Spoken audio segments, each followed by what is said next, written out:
So good morning, everyone. I love that energy. So first of all, Happy New Year 2026. I hope this year brings the good health, happiness and growth for all of us.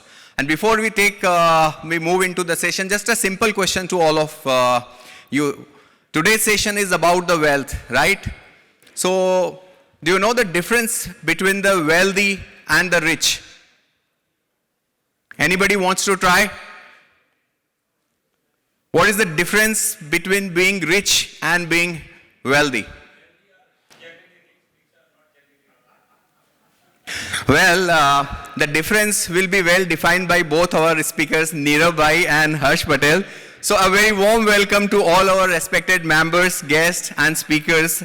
And today's event is going to be the gracious presence of C.A. Charanjot Singh Nandaji, the head of our Institute of ICAI India. And we are truly privileged to have him with us this morning, but he is slightly late, so he'll be joining very soon, around in half an hour or 30 minutes. So we'll start our first sessions with the Harsh Bhai. So members, today's sessions is, very close to all of us because it's about the protecting what we built and ensuring it reaches to the right hands in the right way. And what truly completes the wealthy journey is clarity. Clarity in ownership, clarity in structure, and clarity in succession. And today's topic, when we talk about the wealth protections and the inheritance planning, connects beautifully our lives here in the UAE. The UAE is the nation that has given us the opportunity, security, and a platform to create the wealth with the dignity. And India is the nation where most of us have our roots, where our values, families, and the inheritance belongs. So let's begin today's sessions. Let's pay our respect to both of these nations, one that helped us building our present and the other that define our legacy. So I request everyone to please rise for the national anthem of the UAE, India, and followed by the timeless ICAI motto. I request technical team to please play the national anthem of both the countries, followed by the ICAI motto.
अधिनायक जय हे भारत भाग्य विधाता पंजाब सिंध गुजरात मराठा द्राविड उत्कल बंगा विंध्य हिमाचल यमुना गंगा उच्चल जलधि तरंगा तव शुभ नामे जागे तव शुभ आशीष मांगे गाहे तव जय गाथा जन गण मंगलदायक जय हे भारत भाग्य विधाता जय हे जय हे जय हे जय जय जय जय हे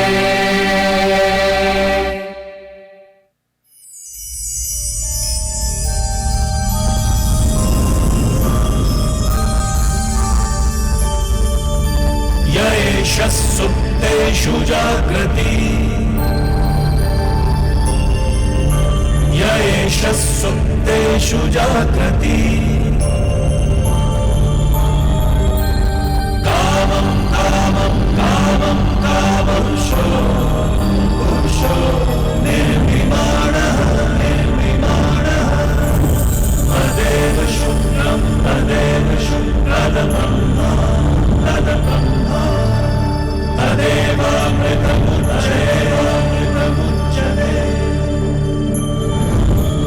तस्मिन् लोकः शतः सर्वे तदूनात्यधिकश्च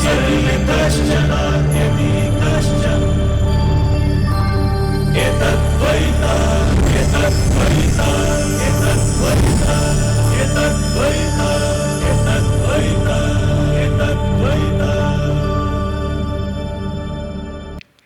Thank you. Please be seated. Friends, wealth is something we work for year after years and is not just about the numbers on the balance sheet. Wealth represents years of efforts, discipline, and the countless sacrifices made by us and by our families as well. But what is equally important is how we protect it and how we structure it and how we pass it on without confusion, conflict, and complications. And at the same time, inheritance planning is not about planning for the end. Many of us, like when it comes to the inheritance planning, they are thinking the inheritance planning is just for the end. So it is not for the end. It is about planning for the continuity, harmony, and the peace of mind. Many times we focus on building assets, but we postpone the planning part, thinking that we will do it later. But in reality, that later becomes complicated. So today's session is designed to make this subject practical, relevant, and easy to understand with the right guidance from our expert speakers. Since Charan sir is also going to join us very soon, so in his style, I just want to narrate 2 lines for these sessions. What we protect today shapes the year ahead. What we protect today shapes the year ahead. Clear planning today keeps harmony widespread. Clear planning today keeps harmony widespread. You can clap if you like these lines. So with this thought, now we move forward in our today's program. So we will delve deeper into the practical aspects of the wealth protections and the inheritance planning. And the next session is brought by none other than our CA Harsh Patel. As he is taking his session just before Nanda sir, because he'll be joining very soon. And to introduce our next speaker, Advocate CA Harsh Patel, I would like to invite a member of our managing committee, the treasurer, CA Ashna Mulgaonkar, on the stage to introduce the next speaker. Can we have a warm round of applause for CA Ashna? Thank you. Over to you, Ashna. Good morning. Now that's the sound of our members after a good breakfast. But just to quickly answer your question, Amit, the difference between rich and wealthy is nothing, because rich look at the profit and loss and wealthy focus on the balance sheets. Yes, that's the main difference. Yesterday I got a chance to interact with our president, because it was Abu Dhabi conference. There are moments when time slows, not because the road is long, but because the conversation is meaningful. Last night, I found myself in the front seat of a car.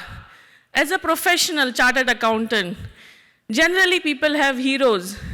Yesterday I felt I have 2 heroes. One, who leads the India side. He's the president of the institute. And the second was Dubai chapter chairman. So I was with Nanda sir and Jai Prakash ji and listening to the conversations that was going on in the car. With 2 pillars of our profession as my companion, the respected sir and the local chairman, somewhere between Abu Dhabi and Dubai, words quietly turned into lessons. The journey became more than just a drive. It became a reminder of why leadership matters, of how wisdom is passed not through speeches, but through presence, perspective, and purpose. And that brings us to our next speaker.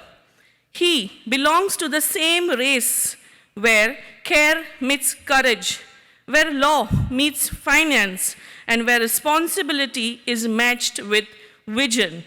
Advocate CA Harsh Patel is among the world's most sought-after experts in asset protection, international taxation, and cross-border structuring. He is the founder and global CEO of Water and Sharks, a multinational legal tax and advisory network across 12 countries, and serves as a legal and compliance advisor to leading private offices.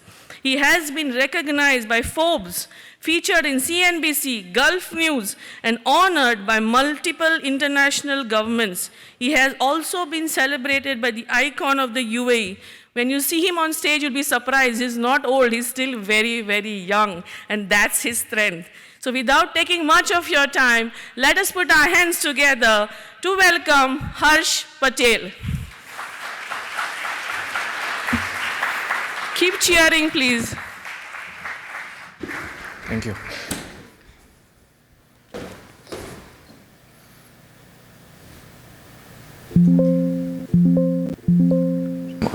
It's not working. Good morning, everyone. First of all, this topic today is, I'm here not because I'm expert. I will say it is my dharma. Why? Institute motto, as we all know, Ya Yeshe Suptasu Jagrati. That reminds all of us. When the world is sleeping, we are vigilant. We are chartered accountant. In the past decades, we have been known as wealth creator, advisor, and the nation builders. But my dear friend, today, Amit Bhai and Ashna rightly highlighted the difference between rich and wealth.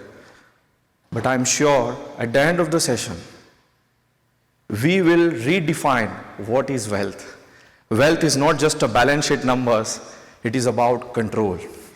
And that is where today I start my session as our chartered accountants, fellow friends, it is our duty not to just guide the wealth creator, but dharma to protect it and advise to pass on to the next legacy.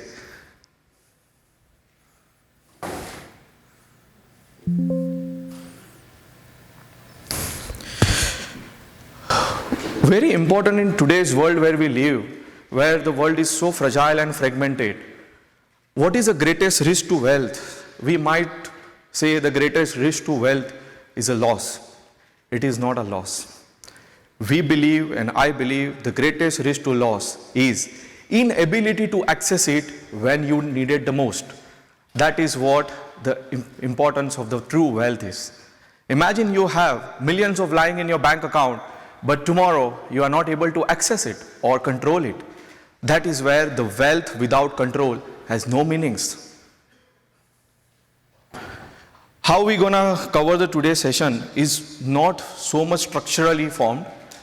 I want to give the background about first the mindset, why it is so necessary to plan today, be irrespective of a stage where you are wealth creation, irrespective of the stage where you of your age, where you feel it's required or not.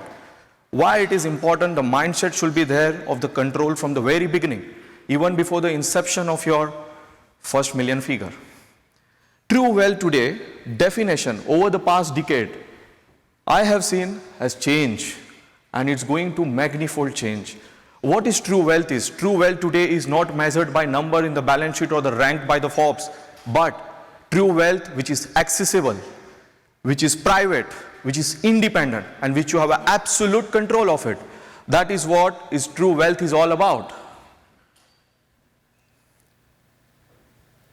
When the wealth creator passes away, or during his lifetime, certain threat arises, that is where arises of asset protection or a inheritance planning. Irrespective of any country you live, irrespective of any country you born, the inheritance planning is inevitable. You can't ignore it. Why? These are the inherent risks. What if a will, a piece of paper, will not pass it on the well, but it passes dispute. What is going to happen? Why? Simple question is, the will is open for interpretation, and that invokes a serious questions and challenge for the family members to decide who is going to inherit and who is going to govern it. And we have seen in numerous cases. In terms of recent example, if I have to give, the will in case of a late Sanjay Kapoor is being contested before the Honorable Delhi High Court. So many other wills, example such as the family and the customary arrangement, which we all know, the $1 billion empire, way back in 2014 when the four brothers came together and decided as a Hindu customary family tradition, everything belongs to everyone, but nothing belongs to anyone. It may sound fantastically for a customary practice, for a tradition and the culture, but can it guide the future generation to lead, to govern and to control? Answer is absolutely no. The family don't fail because of the lack of money or the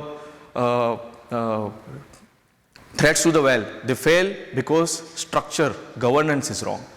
And that is where it about, that clear-cut governance structure plan has to be laid down. Will is important aspect. We have to understand the historical origin.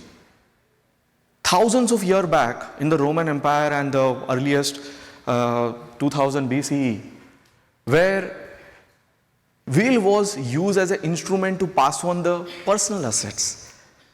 Certain times will was even inheritance and the will was also be written down in the place of just a normal paper. Today also it is practiced in India, and in the ancient time it was written on some clay mat. Now guys, traditionally this has been followed for many decades and centuries. Over the periods, the law has shaped its space for formalizing the will, that is in form of a will registration before various authority, and making it down on a piece of paper that it becomes authority. But does it still answers our main key requirement? Who will control the wealth? It's not about who will take it. It's about who will control and who will guide and govern it, right?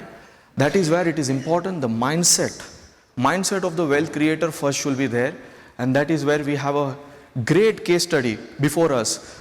Before World War I, when the Rockefeller started his family office, he didn't start the family office to preserve the wealth. He started the family office to preserve the control. Why do I say so? Even the 6th generation later, you may not see their family member's name on the Forbes ring. Collectively, they control more than $250 billion. Isn't it fascinating? When the family's fortune is way more than the individually ranked wealthy owners, why this has not been considered as true definition of a new wealth?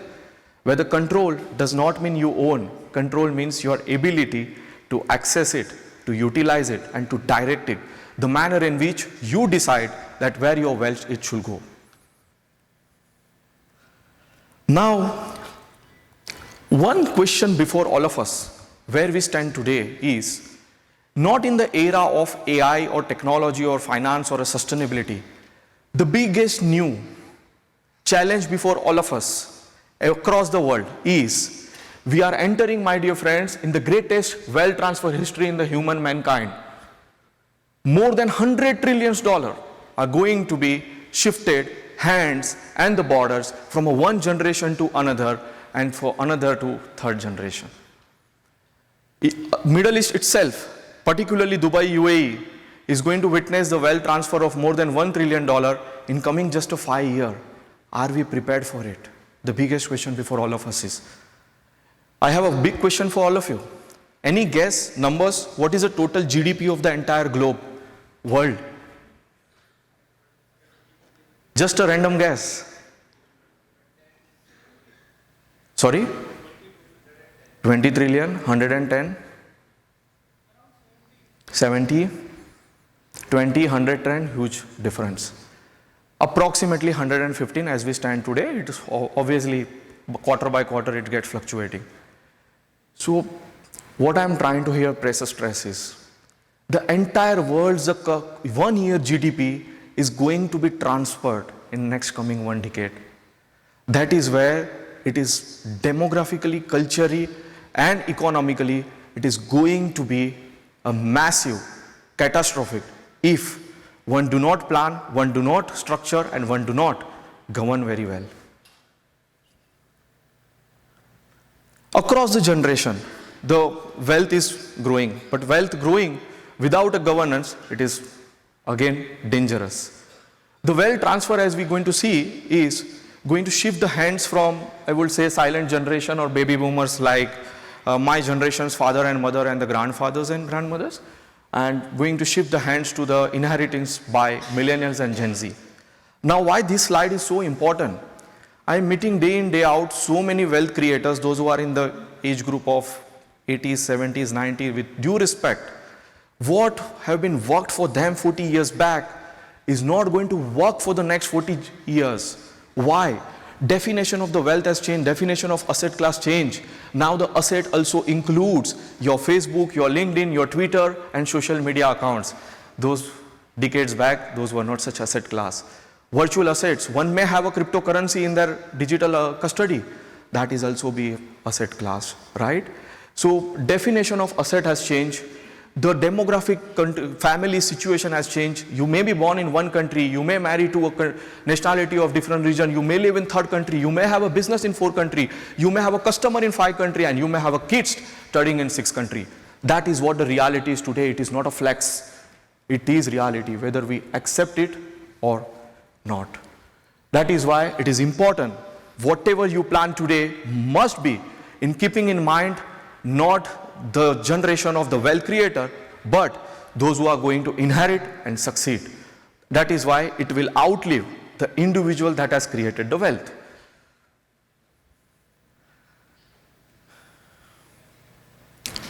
Why we have to pay so much attention? If the 100 trillions are going to be transferred, someone may ask, Harsh, it has nothing to do with me. It's not my wealth, or I'm just an advisor on a compliance and so on. Why is it matters? When the wealth changes the hand, it faster than before, it destroys. We have all seen various study, research, and various institutions have claimed that when it comes to the second generation, more than 70% of the wealth is destroyed. Not because there is a new generation is not capable enough to lead it, or they are not understanding how it should be inherited, but because lack of governance, lack of structure, and lack of ability to control it. Third generation may not able to inherit or survive more than 10% of the wealth.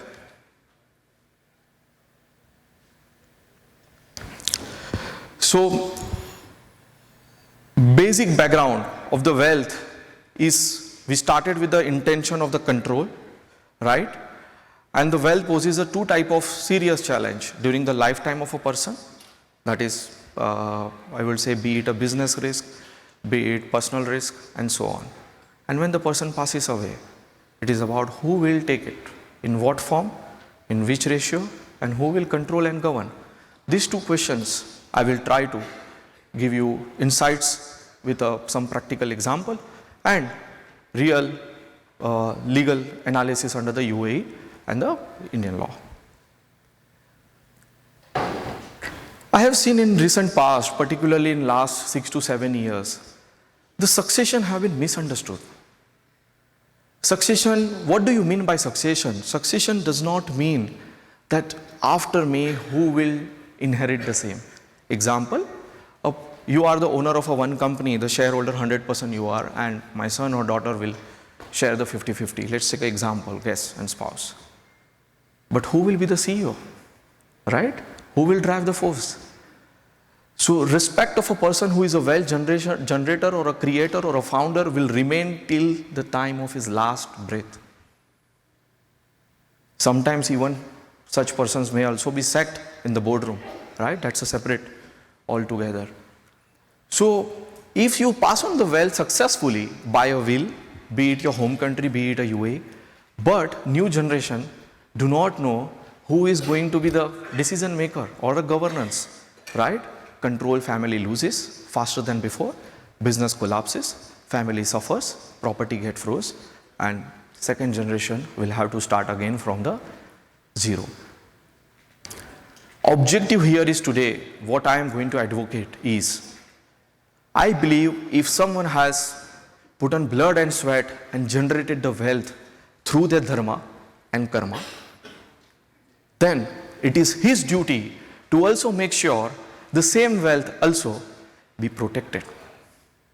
That is why I believe succession is not just about creating a simple piece of a love letter for your loved ones and say, yes, I love you so much and this is why after I passed away, this belongs to you. Answer is no. Because succession and the inheritance and the asset protection drives several factors. One of the factor is macroeconomic factors. It may not directly impacting you, but it is extremely important and critical factor to decide. Second, global trade policy. If your asset and the investment comprise of your business, the global trade policy should also be part of your structural analysis. Third, personal freedom and mobility. When you are crafting a succession plan, and during that time, if you are having a reasonable clarity that your next generation may or may not be in the same place where you born or you live currently, that scenario you also need to take into account where your future generation will going to be. You can't predict the future, but you reasonably prepare for it. Cross-border legal and tax compliances. Most of the structuring that we have seen is completely multinational, multi-residentship and multi-citizenship, difference of demographic, difference of religions in a one family. We have handled one structuring where the Hindu, Muslim, Christian all are in the same family for a structuring. One structure may work for a one particular religion, may not work for the, right? Tax and compliances. If your son or daughter is tomorrow, let's say, going to take up a citizenship, take an example of a Britain, where he or she is working, currently placed at. His tax citizenship, residentship and citizenship is also going to affect their reporting status, their tax status and tax outlay, right? So that is why it is extremely important your vision should be global, not just for your work or a business, but also for your succession and inheritance. Geopolitical risk. Imagine your foundation or a trust or any corporate holding company lying in a country A bank account in a country B. Due to XYZ unforeseen, you lose the access or control.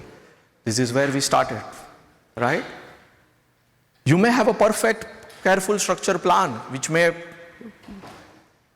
complete the checkbox of all the tick, but whether that survives all such geopolitical potential risk, if no, that structure is not going to protect your wealth. And last, which is extremely important, future-proofing legacy. We start with the control today, and I will leave you with today with the concept of dynasty. Any businessman who is a founder and creator and the wealth generation, if they don't think about control and the dynasty family, then their business is not going to succeed in second generation. So these are the critical factors, my dear friends, which I believe extremely important before you plan any succession or asset protection. One of the key important aspect, be it asset protection, succession, or any structuring that we do, is global tax regime. In today's time, though in the ancient time also, Albert Einstein said the hardest thing in the world is to understand the taxes. And yes, through ICI, we all are trying our efforts to educate, to aware, and to comply, and to help the nation to be tax friendly. But at the same time, when the global border is so interconnected and at the same time so much fragile and fragmented, the global tax system is extremely difficult, unpredictable and challengeable. Why do I say so? When one of the family member is from a different citizen, different religion and from different background, estate tax, inheritance tax. Certain countries in the part of the world is having a estate tax. Certain countries in the part of the world is inheritance tax. Certain countries may have a still wealth tax or a one-time tax. I would like to quote one example. Just I was reading when I came to the venue. I'm sure you all aware of Zoho, right? And I asked a couple of days back to my team members, similar kind of situation, but different. If Mr. A is coming to you and open a company, be it in Dubai or anywhere in the part of the world, 100% shareholder, and he's a married, and you open a company, what KYC and document you will ask? Definitely you will ask source of wealth, KYC, passport, XYZ. Why now this is so important? The world has changed. That we will realize from this situation. Zoho, when incorporated, consultant, take the passport, PAN card, Aadhaar card, or US, maybe SSN, and company formed. Perfect plan. Perfect for the books of account, perfect for the auditor, perfect for the financial institution. Is it perfect for the control? Is it perfect for the structure or a future? Answer is before us. Because the period during which he incorporated a company, he was in a marital relationship in the state of California, which by law holds that all the property or the investment acquired during the period of your marriage, these are not your own individual. It is a custodial property. It's called community. That means all the forms that they have filed in India and the US, it's wrong. Right? Why? Because 50-50 if the husband and wife is a deemed owner under the laws, then you are just a registered holder and record holder. You are not a beneficiary. 2 billion approximately, I think, lawsuit is being now underway. That is why accountant, a lawyer, or a businessman, if they thinks and works only on the face of the prima facie or the one country law, they are broken. Love is beautiful, but I don't want you to broke, right? Financially, that's why it is extremely important.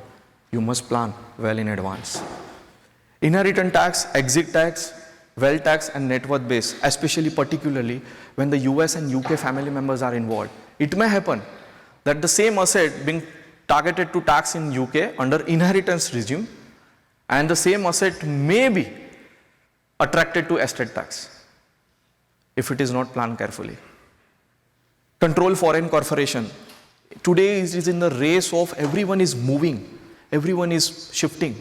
Exodus from UK, exodus from China, India, and US, Australia, so on.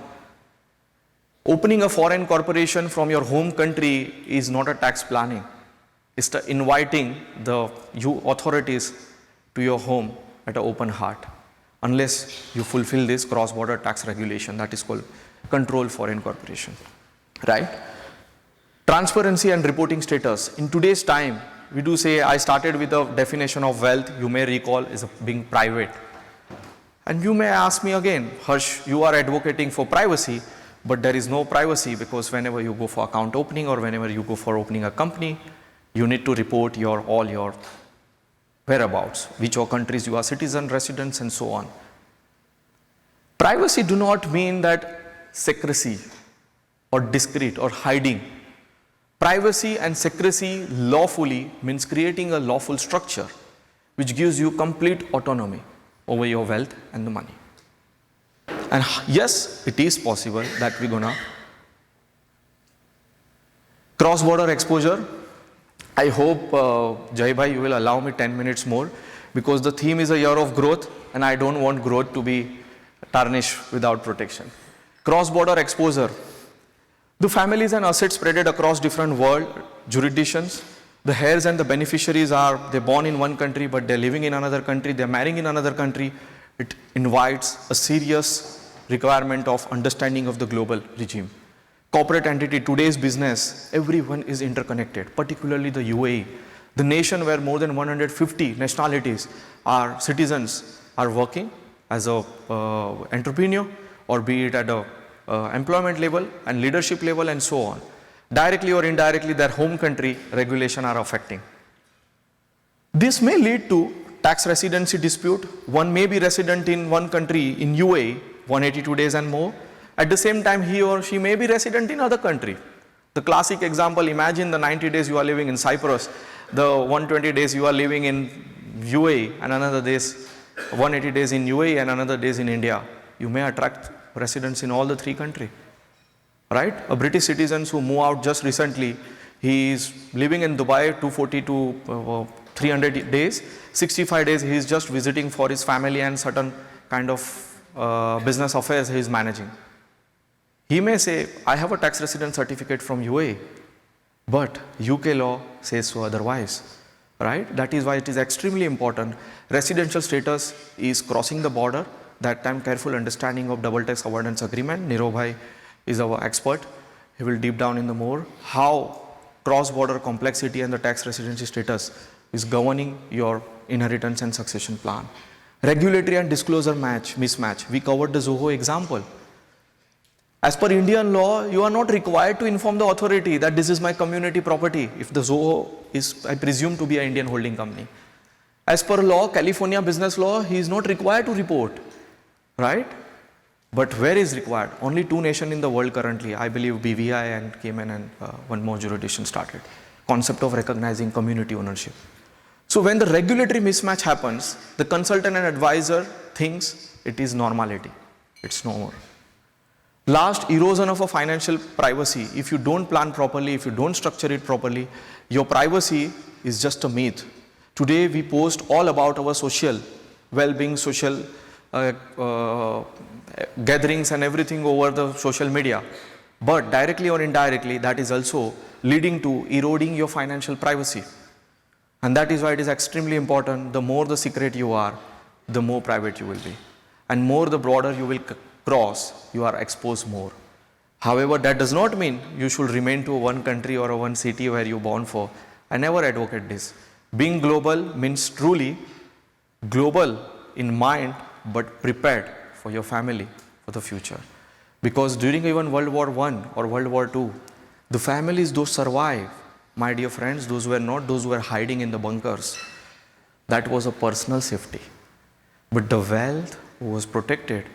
The wealth was governed very well, structured very well, and crossed the border faster than the problem arise. That is where it is important, accessibility and the control.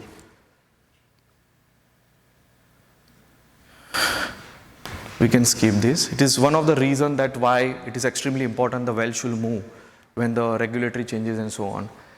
Tax. I've often heard that the tax is the most important aspect for any structuring or any wealth protection, that I want to save this plan and all. Tax. I say tax applies on the wealth, right? Multiply, the simple math. What if wealth is not there? So you need to concentrate your first attention on the protection of your wealth, then only wealth applies. Tax percentage will not apply on the wealth when there is a zero. It is one of the again important example of what happens when you don't have a control properly and structure properly. Hermes, one of the heir of one of the world's leading luxury retail, many of you might be aware of, the billions of approximately 10 to 15 billions of euro shares have already been transferred to someone competitor, and the owner himself is not aware of. Why? Because of a lack of proper structure, governance, control, and careful review. It is simple like a structuring is simple like a medical policy.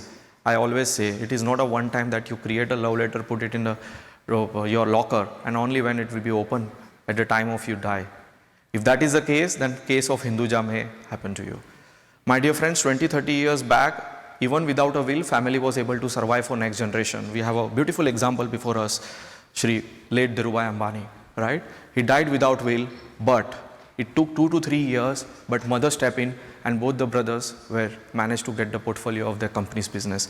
Do you think in today's time it is possible? Sibling may continue to love each other fantastically, but it may not the same, because world has changed, demographic has changed, right? Living habits has changed, knowledge has changed, way in which we behave, way in which we understand the things have changed. That is why it is extremely important.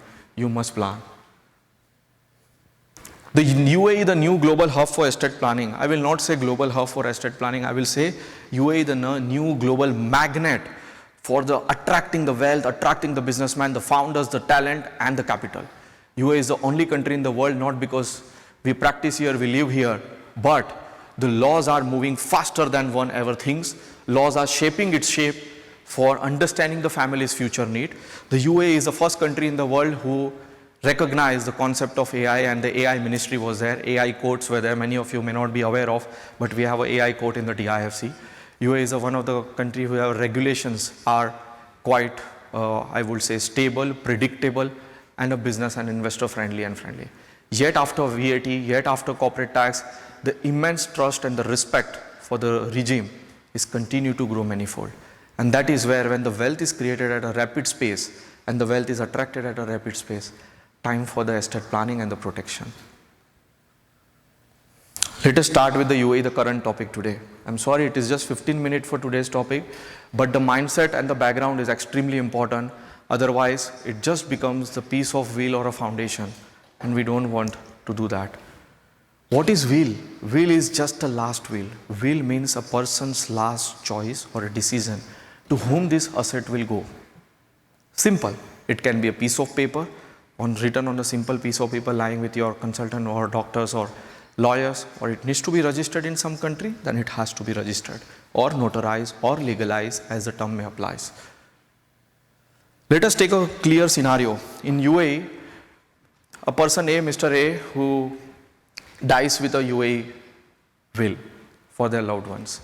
UAE will may be registered before the DIFC code, ADJD, or the Dubai local court or Abu Dhabi local mainland court, right?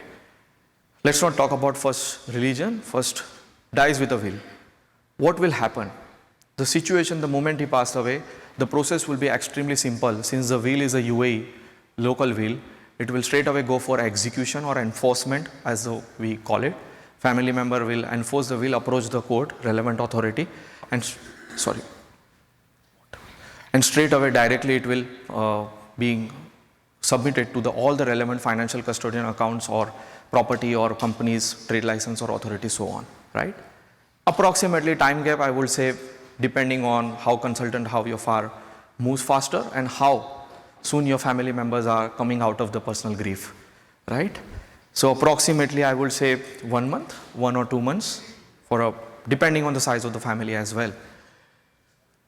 What happens if the person dies in UAE, having assets or investment in UAE, having business interest in UAE, and the person passed away with the will in the home country in India, maybe in Delhi, Mumbai, or may have been notarized or not notarized, subject matter of different aspect, right?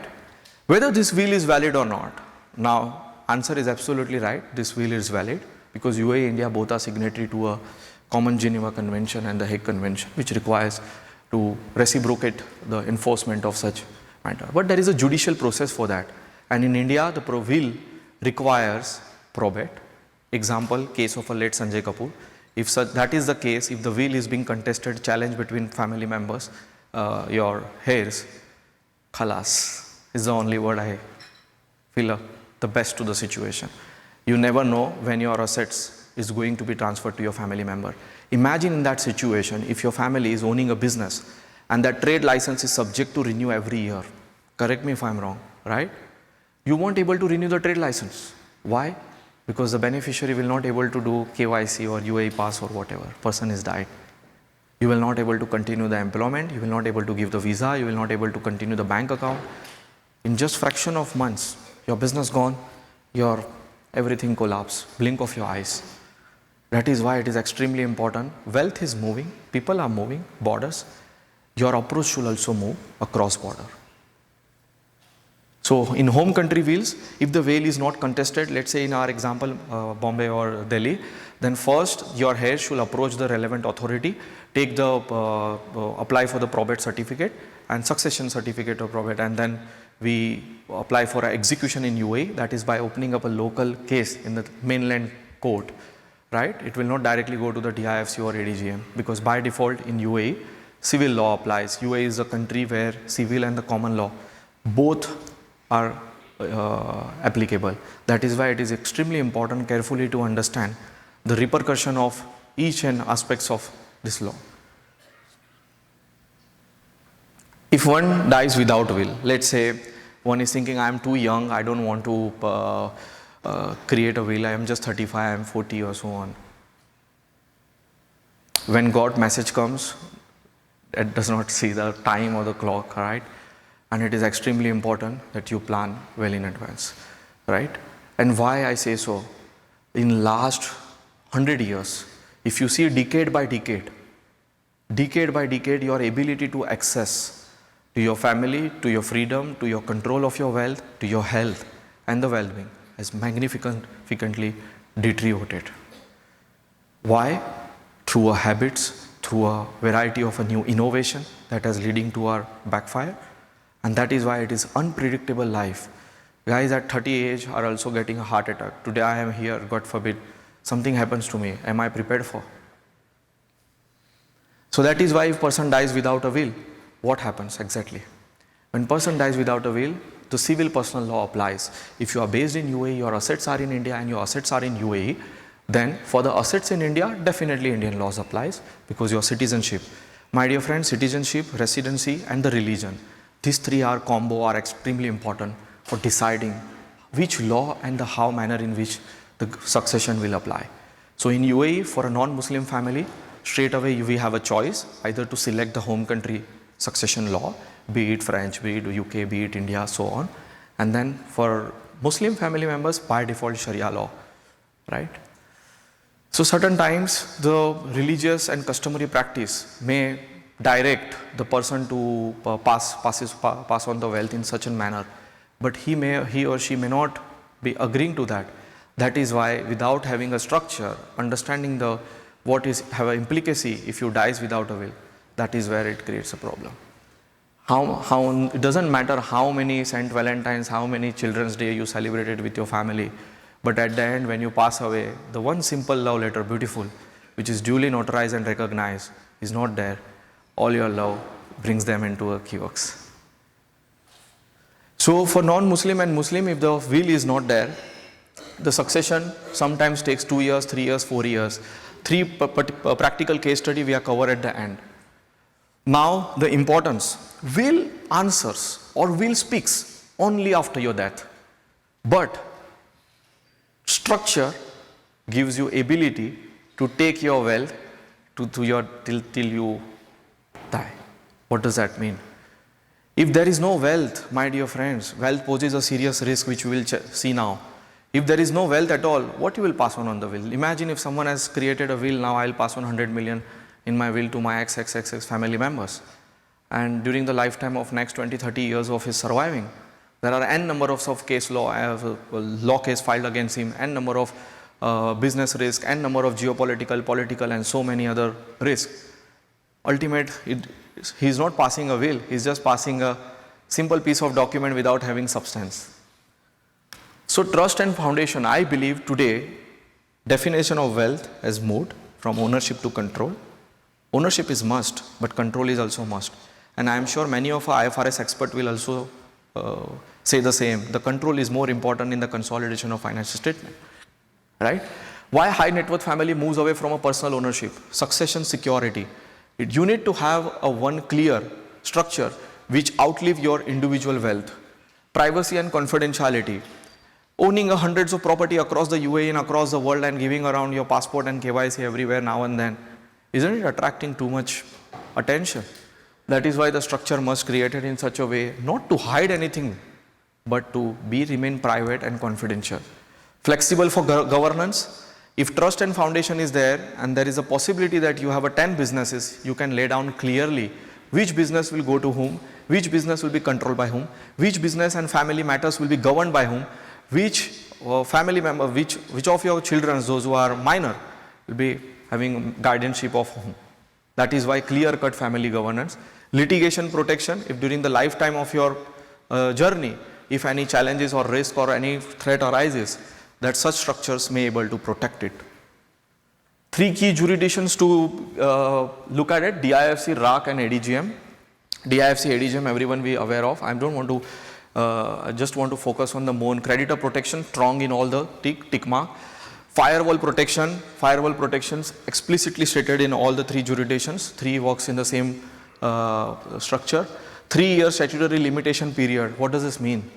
Lawfully, at the time of transfer of your assets to a foundation or a trust, if there are no legal cases, if there are no, the wealth is secure, properly legally secured source, and there is no malified intention, that means not to defraud anyone. In that scenario, after 3 years, no matter how much creditors will try to sue you and to take you down, your wealth is protected. Duress provision. Duress provision is something which we will discuss at later. What is the meaning of duress and why it is so important in today's time with the example. So these are the 4 things. Any attack happens to your any family property, investment or assets, statutory limitary period. So open a foundation, but do not go and say my wealth and succession is done. Because before your creditor attacks you, make sure 3 years is lapsed. Right? There are enough case studies where in America, when the doctors or a professional is being now and then being easily being targeted for a lawsuit for a personal negligence in the professional services. If the assets are sitting in the foreign offshore trust or a foundation, carefully planned with not outside the US tax purview, then definitely it is going to be a asset protected. One of the jurisdiction is Cook Island Trust, where US court decisions are not going to be enforced. 3 Ds. I always say wealth protection, inheritance protection, wealth asset protection is nothing about understanding of 3 Ds and peace. Peace, inner peace, outer peace, but 3 Ps to manage your wealth. Anyone have any time in life, be it a business owner or passive investors or asset holder, faces a 3 kind of a common risk. One is, I would say, duress. Duress may relate to, duress may be due to political situation, geopolitics, macroeconomic factors, sanctions, and so on. That's why it is extremely important. How do we take? We are not here just thinking what are the threats to the wealth. We are here understanding how do we mitigate this threat. And key measures such as the drafting of your bylaws, charter, or maybe trust deed, or a private trust company deed, or XYZ tools that as maybe you utilizing for your family governance or structure. Make sure it is not template. In last 5 years, more than I believe 30 to 40 foundations and trust, when someone approach me, Harsh, we have already everything is in plan is in place.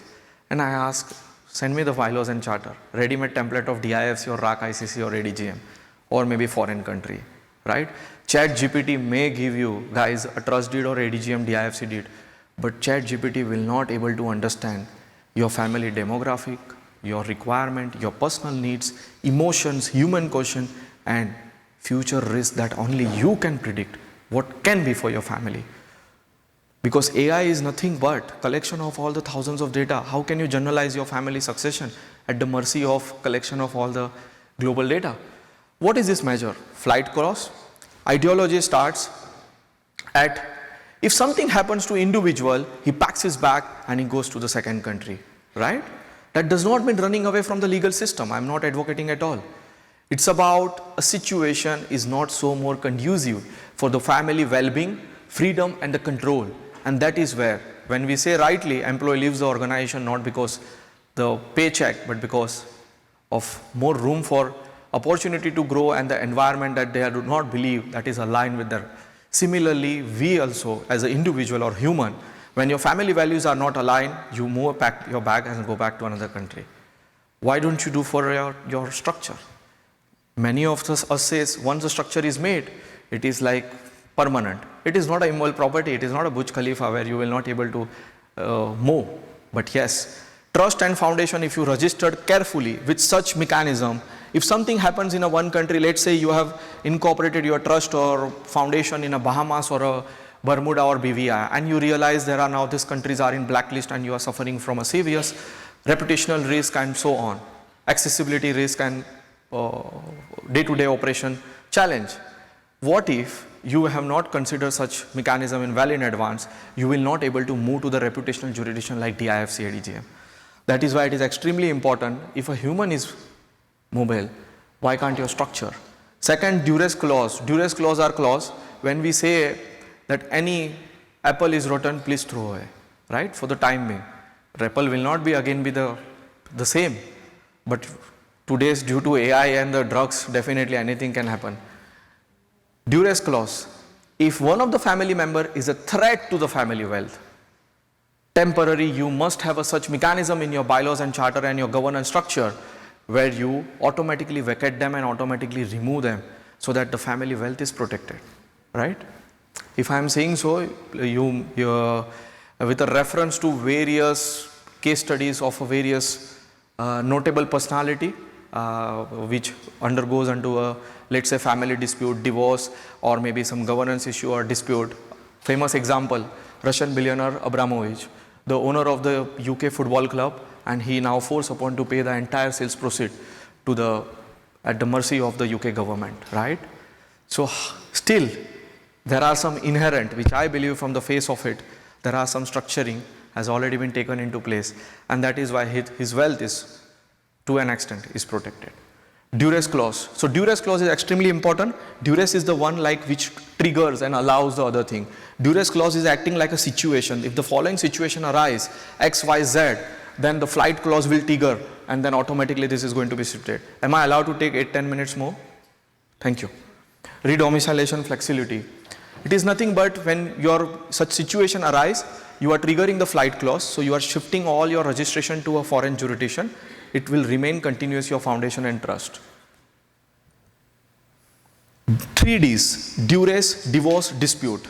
Divorce. As I said earlier, love is 7 janmon ka saath, if hum nibaye. It is beautiful, eternal, but nowadays, in current time situation, due to variety of factors, the family demographic has changed, the demand has changed, the meaning of family has changed, yes? And that is why we need to pay carefully attention that divorce remains the major driver of the private wealth. I am not saying this. Family Office Exchange and the McKinsey study says the divorce remains the major driver of the private wealth fragmentation, particularly in families without a robust governance and so on. Take an example of a Zoho, right? Take an example of a Jeff Bezos, right? I'm not sure if you have gone through the same, but you may aware of the same, that during a proceeds of a divorce, that wealth needs to be divided between your spouses as per the court direction. If your wealth is not structured, court will redistribute it, badly structured wealth. Simple. I don't say that the marriage is broken, that is why the wealth is gone. Answer is wrong. Simple answer is, if your structure is badly structured, simple, court will redistribute as per his means and means. Divorce. So what are the protection measures? Be it man, be it woman. I have a huge respect for the wealth creator founders and their spouses. So that is why it is extremely important. We must sit down and talk about how we're going to plan the separation. Planning for separation or planning for will does not mean you are inviting a divorce or a death. Answer is wrong. Protective measures such as the anti-divorce clause, nuptial related clause, governance separation, and so on. I'll give you a classic example. One of the family which we are currently examining, DIFC Foundation setup, hundreds of millions of assets shifted. Owner Spain, founder. Beneficiary British, Indian, so many. Now, we are at the risk of divorce and Spain law, and I am sure if the smart lawyer from the opposite side, they will go back to the DIFC court and they will declare it null and void. You might say, Harsh, 3-year validity, no? I use the word mala-fide intention, right? Fraud. Because as per the Spain law, my dear friends, he was just a record holder. Property is jointly owned and controlled because it is called community properties under marriage. Unless and until he has structured it under the Spain or European or some other mechanism, he's gone. Dispute. Dispute can be in form of a business or for a business dispute or a personal dispute or maybe internal family dispute that result into completely fragmentation of your family wealth and governance and so on. How do we protect this? Absolute control and advice on the governance. Who will inherit what? That is fine. But who will make a decision? If there are the tens of businesses, who is going to be the CEO? Take a classic example of the renowned Middle East family. Conglomerate of various business industry. When he passed away, I think more than 18 to 20 family members were struggling to take the claim of the leadership, right? And this is why UAE lost things faster than what any problem arise. And UAE introduced after that situation, the UAE family companies law, right? So it is extremely important, the protector guardian roles, right? We have with us our president, sir. Please welcome, thank you.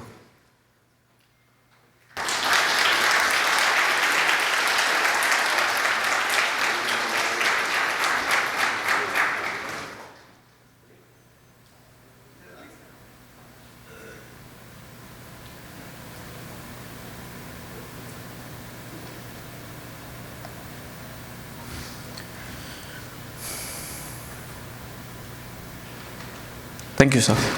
Last and extremely important is arbitration clause. So arbitration helps to keep your family dispute inside the closed room and not taking to the court. That is why it is extremely important to dispute can be planned carefully, protected properly through a mechanism called governance framework, protector or guardian roles, and arbitration clause. 3 Ds, as we see, extremely threat to the wealth. How do we make sure that we remain protected during our lifetime and we pass on what we have built for the better good? Prepare, early prepare. Do not say that let me become a first unicorn founder, let me reach to a certain figure of $1 and let me have accumulated 20 properties and then I will decide. Early preparation. Earlier you start, you are more flexible for your structures and the decision. Privacy is not a myth. Confidentiality may be a myth, but privacy with a careful structure, keeping in mind the global laws, and then definitely you can be discreet and private. Protection. Whatever we are doing today is to protect our future. Prosperity. Definitely when we prepare everything, that remains the prosperity and we preserve what we build. Whenever we are taking any exercise of I would say succession or asset protection, question before us, my dear friends, should be this. Because day by day we are being observing that the succession of a business or a corporate and a succession of an individual family is being misunderstood and interchangeably used reference. Absolutely wrong. Family succession is talking about governance and governance of the family, right? Corporate succession talks about the manner in which the business will lead, control, and govern. Simple.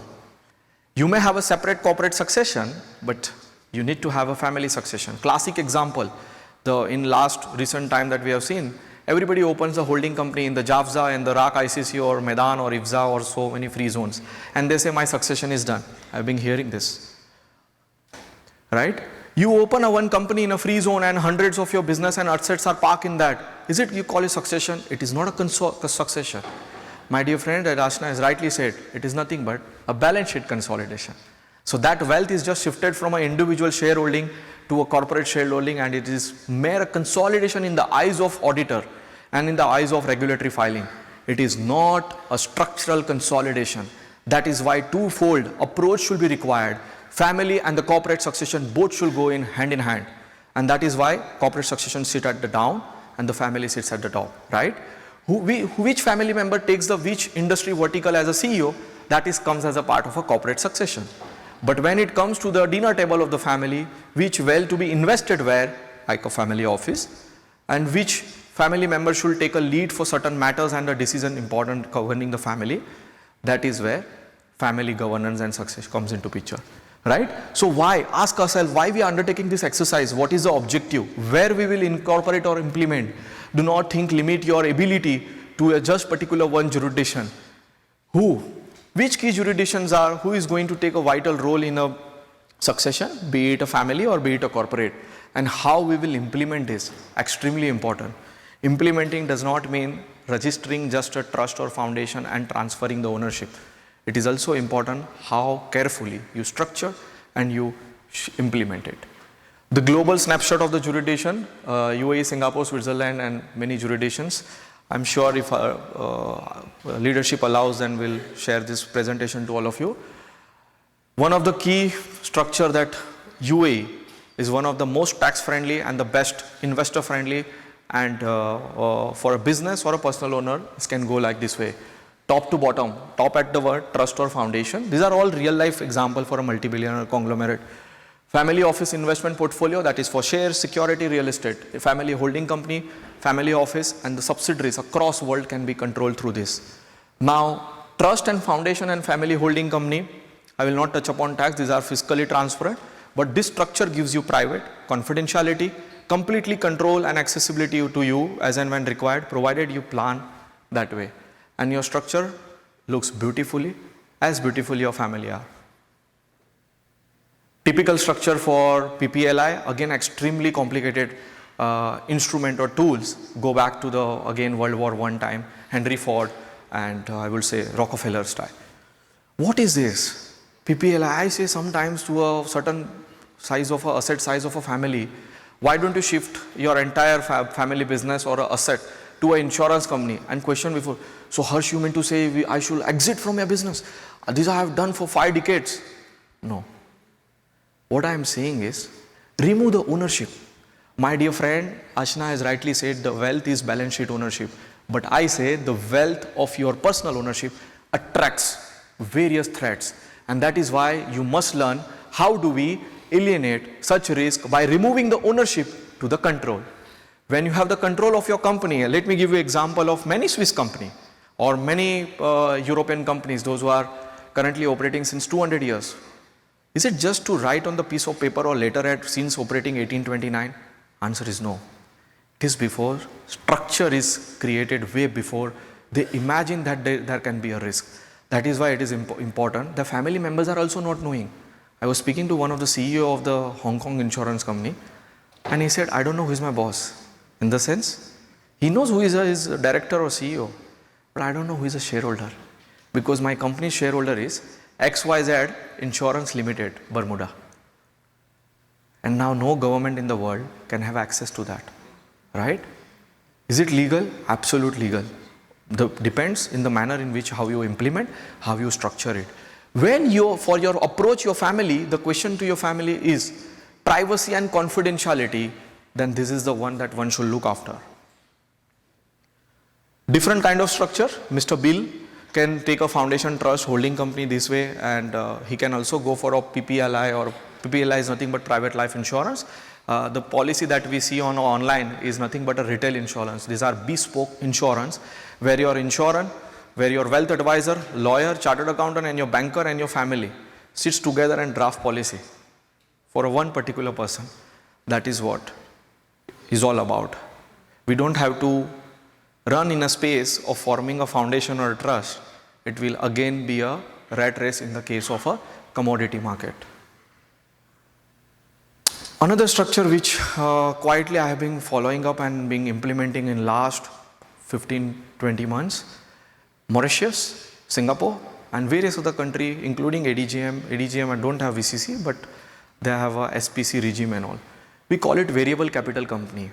So when your family holding company, trust or foundation, who is the owner of a share of a variable company, it's like as if you are owning a shares of a Barclays mutual fund, units of a mutual fund.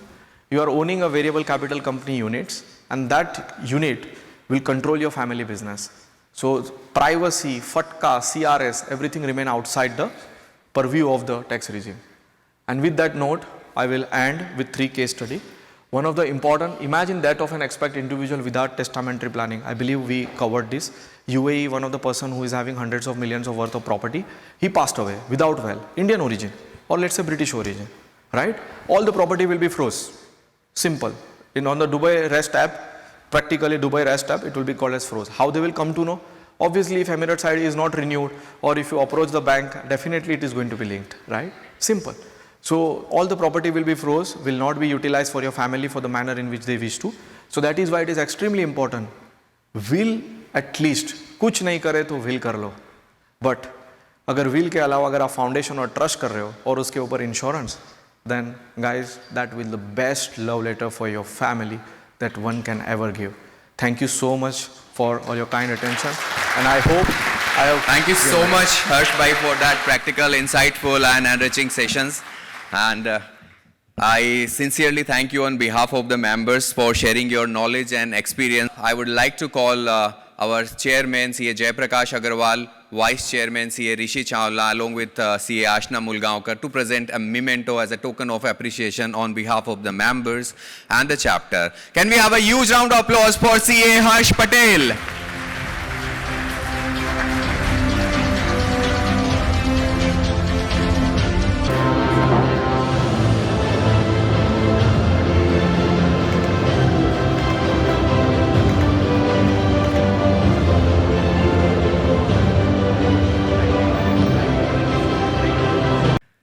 Members, leadership plays a crucial role in giving the directions to ideas, values, and collective growth. And today, we are fortunate to have a leader who has been guiding the ICAI Dubai chapter with the clarity, inclusiveness, and a strong sense of purpose. Let's welcome the chapter chairman, CA Jayaprakash Agarwal, to deliver the chairman address. Can we have a huge round of applause for CA Jayaprakash Agarwal? Good morning ICI. यार ICI Dubai में खड़े हैं, president साहब आए हैं, लगना चाहिए उनको भी कि आईसीआई दुबई में आए हैं। Good morning ICI. हाँ, अब लगता है जाना ही। Benjamin Franklin once said, an investment in knowledge pays the best interest. Now, investment in knowledge pays best interest. Knowledge on wealth protection pays best dividend, and that too for many generations. Good morning to all my seniors, fellow members, eminent speakers, respected sponsors, our past chairs, which are in good numbers today. Thank you for coming in. And overall, and top of that, our beloved President Sir of ICI, our own CA Charanjot Singh Nandaji. Can I have a round of applause for coming, sir? It's not easy. 19 days left for WUFA. Still you are here. That tells us the kind of love which we are getting from you. It's our opportunity to hear him today in our chapter. I have to say 2 lines, and that lines जो मैंने उनसे ही सुनी है उन्हीं को सुना रहा हूँ, उनके लिए सुना रहा हूँ। किसके रोके रुकेगा सवेरा, किसके रोके रुकेगा सवेरा, जहां रात जितनी संगीन होगी सुबह उतनी ही रंगीन होगी. And today is that colorful day where we have our beloved President Sir in our chapter to address our members. Thank you, sir, for accepting our invite, and that too knowing that our mega event WOFA 2.0 is only 19 days from today, and still you are here among us. Thank you very much for that. Talking about WOFA, how many of you believe that collaboration gives power to expand, to reach faster? किस किस को लगता है कि collaboration आपको power देता है? हाथ उठा के मेरे को बताइएगा. Lovely. All of you believe, sir. If you believe in that collaboration can give you the reach, then trust me, WOFA is a place where we all should be there.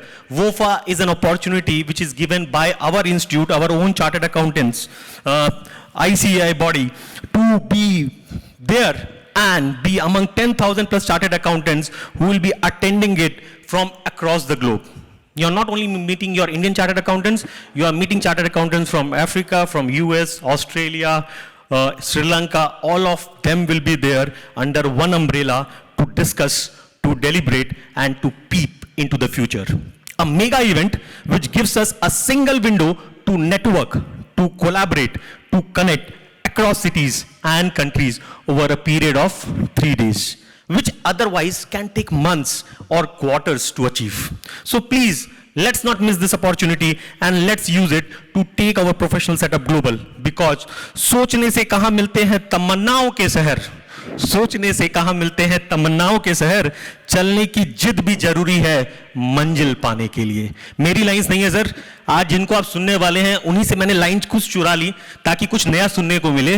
इन्हीं की लाइन है, सोचने से कहाँ मिलते हैं तमन्नाओं के शहर, चलने की जिद भी जरूरी है मंजिल पाने के लिए. So please use this opportunity and attend WOFA 2.2. As a chapter, we have decided something more for you.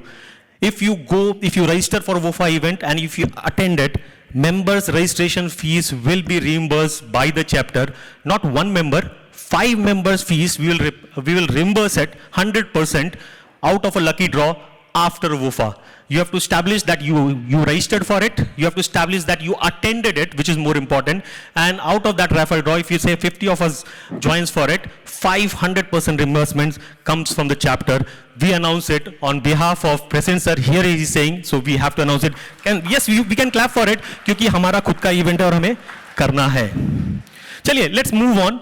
I'll quickly do it. आज प्रेसिडेंट सर को सुनने के लिए सब आए हैं, विल्स को सुनने के लिए सब आए हैं. So I'll just quickly cover year at review. This is our first event in 2026. और मैं हमेशा बोलता हूँ कि पास्ट को देख के हम कुछ सीख सकते हैं. Past is a good teacher. So let's see how exactly we performed in year 2025 so that we can plan better in 2026. And then what I will give you is a calendar, what exactly we will do in the next 3 months before I step down. Moving on into year 2025, we did 30 CP events, my dear friends, in 9 months. I'm talking from April till December, 30 events on an average. आप हिसाब लगा लीजिए, 3 events per month, which is almost every week my team was busy there. This is CP events. We are not covering non-CP right now. In 30 CP events, every member, if you have attended all the events, you would have got 111 CP hours. आपको चाहिए कितने? 20 CP hours per year. My team has ensured that you get 5x the amount, which is 111 CP hours in 9 months, not 12 months. अभी 9 महीने की बात हो रही है. And collectively, what we have collected so far for CP hours, that is collective learning together of all the attendants, 42,000 plus CP hours you have claimed from chapter as member. आप clap कर सकते हैं because number मेरा नहीं है, number हम सबने मिलके जोड़ा है. Moving on, 3 sports event, not a CP event. 3 हमने CP event किए, 3 sports event किए. We did 3 study tours. We went to New Zealand, we went to Kyrgyzstan, and we also went to Germany, Amsterdam. 3 study tours without CP. उसके बाद हमने एक grand Diwali celebration किया in the month of November. These were what we are doing regularly. What we did new this time is Job Carnival, 2 days of Job Carnival, and there were placements which happened because of Job Carnival. कुछ LinkedIn में मेरे पास post आए हैं और members which said, we love that part and chapter should do more of it, so we will be repeating it next year again. So that is the first initiative which we did for Job Carnival. We also did health checkup, and I was very happy when a member wrote to us and said it actually helped me to detect something early which is required. Work life balance जरूरी है, हमारा भी एक role होता है. What we did, we just did a health checkup for you, and when one member wrote to me saying it helped me to detect something early, that served the purpose of the chapter. So that is health checkup, which we should do it regularly. उसके लिए भी हमने कुछ किया है, मैं बताऊंगा आपको. And then first time we are doing a GCC Cup. Yesterday me, President Sir, and my entire team was in Abu Dhabi, and we launched the first GCC Cricket Cup, which is happening in Bahrain. कल हमने cup को unveil कर दिया है, and 15 members of the chapter will go and participate. वो होंगे the one who has won the cup. Won the tournament in December, which we did first outdoor cricket. This was first time, and this will be followed in February at GCC Cup. 15 members of chapter will travel to Bahrain and represent us. In total, if I see 9 months, what we have done, my dear friends, और ये तालियां इसलिए बजनी चाहिए because 8 committee, मैं 9 नहीं बोलता क्योंकि मैं कुछ करता ही नहीं हूँ. I stand here, I give you what exactly is done by 8 people, my team, and I want that round of applause for everyone once you see the number, which is 57 days of engagement in 9 months, my dear friend. आप हिसाब लगा लीजिए, on an average, every week, 1.5 days my team spends with you. 5 days for their office work, 1.5 days for you guys. That means they are only left with half a day for their family. तो तालियां तो उनके लिए बजनी चाहिए because कर वो रहे हैं, deliver उन्होंने किया है. चलिए, moving on, sir. When President Sir took over as a president, one thing he talked about was a work-life balance. बहुत जरूरी है work-life balance, and we saw the advantage of it कि members detect कर पा रहे हैं. This time, till 31st March 2026, we have tied up with Aster a package which is around 1500. अगर सारे टेस्ट जो लिखे हुए हैं अगर करने जाएं, it will cost you 1500. That you can get it done at Aster Clinics at 249 dirhams. I'll recommend all my members, please get yourself tested, which is required. सब शरीर है जहां तब मिल जाएगा जब आपका शरीर चलेगा. So please get yourself tested. All these locations of Aster Clinics are covered. From Dubai, Sharjah, Abu Dhabi. You might be in Sharjah, go there. We have clinics there. You want to do it in Dubai, do it in Dubai. You want to do it in Abu Dhabi, then we have Khalidia in Abu Dhabi where you can get yourself tested. Please do it. Go with a prior appointment and you can avail this package till 31st March 2026. Very important, work-life balance के लिए पता होना चाहिए हमने क्या किया है. Okay, what's in store? This is about what we have done so far. आगे क्या करने वाले हैं. और जब भी मैं स्लाइड पे आता हूँ, एक चीज मैं कंसिस्टेंटली देखता हूँ अपनी टीम में, एक डर. कितने इवेंट्स होने वाले हैं? How many events have you have planned? So don't worry, this time I have not planned many events. What we are doing is we are talking about January 17th. By tomorrow you will see a flyer on Technology Summit. We have not done any technology event, so we will doing a technology event with you where we will cover everything about AI. We'll cover everything about analytics, document, process automation, every kind of technology we can think about which is useful to you as a chartered accountant will be covered on 17th January in Technology Summit.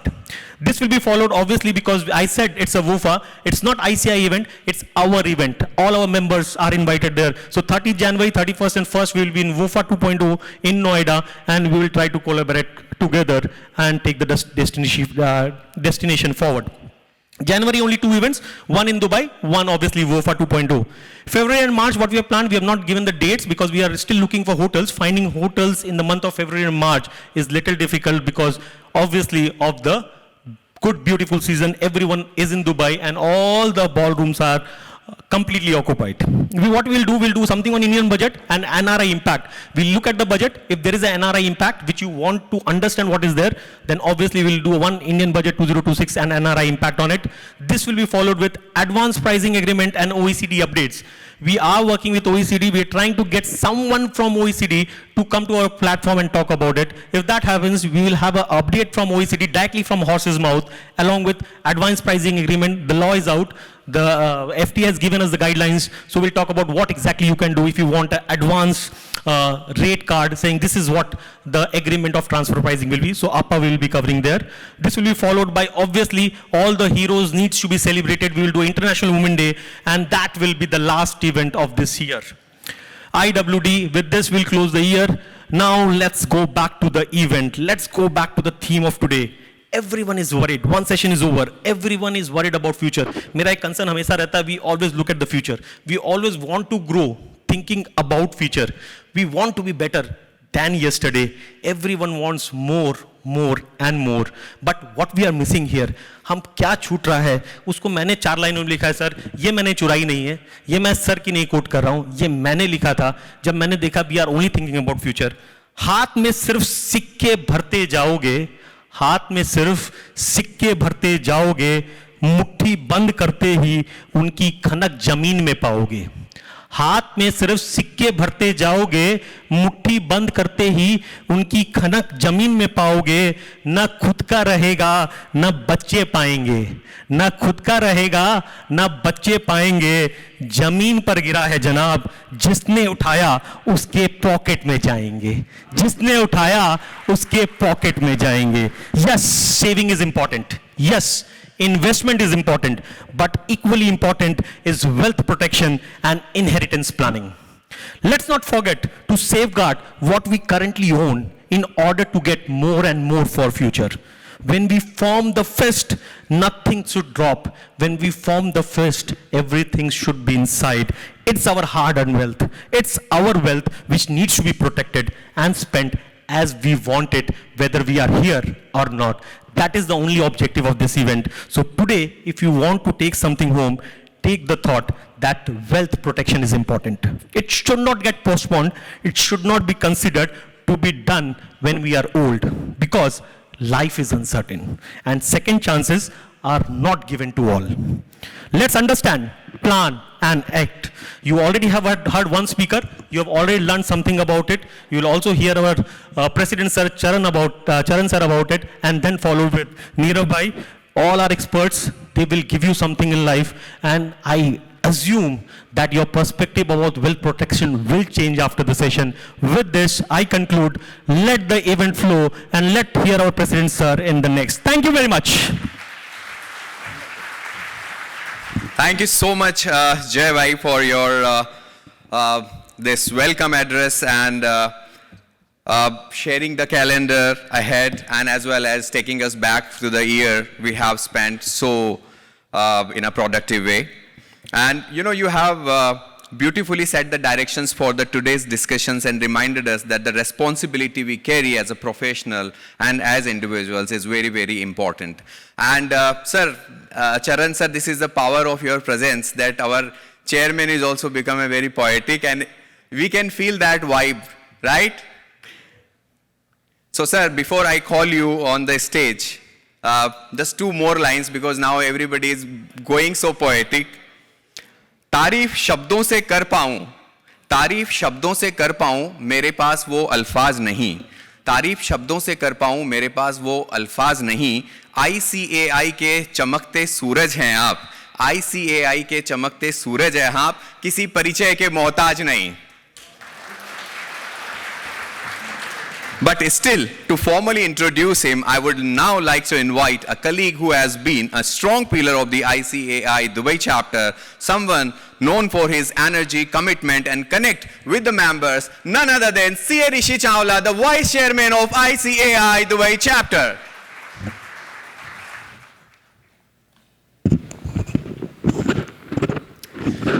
Thank you so much, Secretary Saab. Your energy in the morning is very high. Can we hear it for our Secretary for the energy he shows? Sir, kuch baja dijiye. Look at the amount of effort. Our Chairman Saab has said 1.5 days in a week spending, and the Secretary role and Chairman role, honestly speaking, no matter Chairman say, मैं कुछ करता नहीं, but trust me, he's done a tremendous amount of efforts for our chapter, and we always love you for that. जय भाई. देखो ये natural वाली ताली है, देख लो.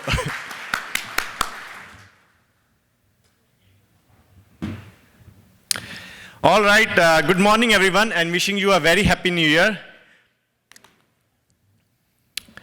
There was a time when we used to stood outside ICAI Bhavan. How many of us remember their first visit to ICAI Bhavan or Chartered Accountancy when they were started? Yeah, a lot of us, I mean everybody of us, because as students with forms in our hands and dreams in our eyes. Today, to get a chance to introduce the man who leads that very institute and who is here among us is a moment of great pride for us. Before I go into introducing our head of institute, let me share a personal story of meeting him. When I completed my CA, I fortunately had the chance of Nandaji as one of our teachers in the GMCS classes. And his words and the aspiration he showed us that day is still as fresh as sunlight in the morning in me. And I always appreciate, sir, and always will remember from the bottom of my heart what you have said and what you always do it for our profession. Thank you so much. And it is no surprise that you are here with us as the 73rd ICAI President. Can we have a round of applause as the 73rd ICAI President here with us today in the morning? Sir, under your leadership and former ICAI presidents, it's a proud to see that ICAI now stands as the largest accounting body in the world. As president of ICAI, Nandaji has advocated for the global growth of chartered accountants profession. And I was watching your video on YouTube of Why Attend WOFA 2.0, where you mentioned that Indian chartered accountants are partners in nation building, and now is the time to move a step forward into global collaboration where India stands at the very epicenter of accounting profession, which is a big thing to say, and we are getting there. Sir, your initiative, such as Indian firms to be the likes of next big four, is a revolution which has been brought into our profession, I think. And your initiative to also look at how merger acquisitions can take place, how finances can be put into those directions, are really going to change the way profession works. Initiatives under your leadership, such as the AI governance guidelines and digital personal data protection rules 2025, are very timely to make India a digital economy more secure and global competitive. Sir, before I play your video, and जैसा कि आप देख रहे हैं कि couplet सब बोल रहे हैं, अब मैं नहीं बोलूँगा तो मेरे को कोई बोलेगा कि यार इसको क्या हो गया, सुबह तो ठीक लग रहा था. So sir, for a leader like you, I think this apply very apt for you.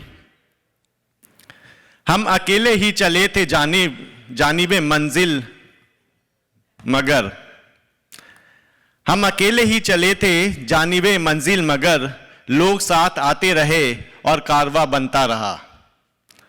हम अकेले ही चले थे जानिबे मंजिल मगर, लोग साथ आते रहे और कारवा बनता रहा. कुछ ऐसे कदम थे साथ मेरे जो रुकते नहीं थकते नहीं, हम सब जहां से गुजरे वहां रास्ता बनता रहा.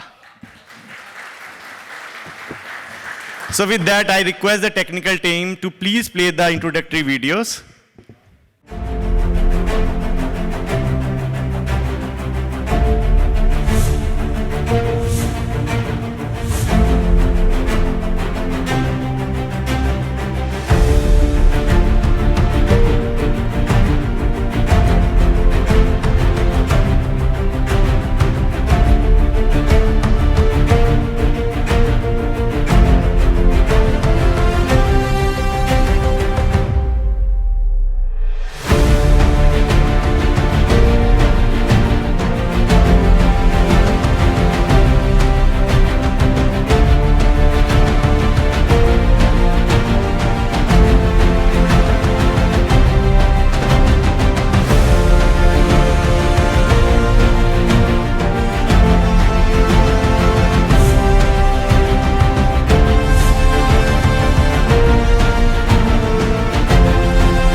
In a world of constant change, where markets evolve overnight and technology continually rewrites the rules, one institution has remained steadfast, anchored in excellence, independence and integrity, guided by the timeless motto, Ya Esha Sapteshu Jagruti.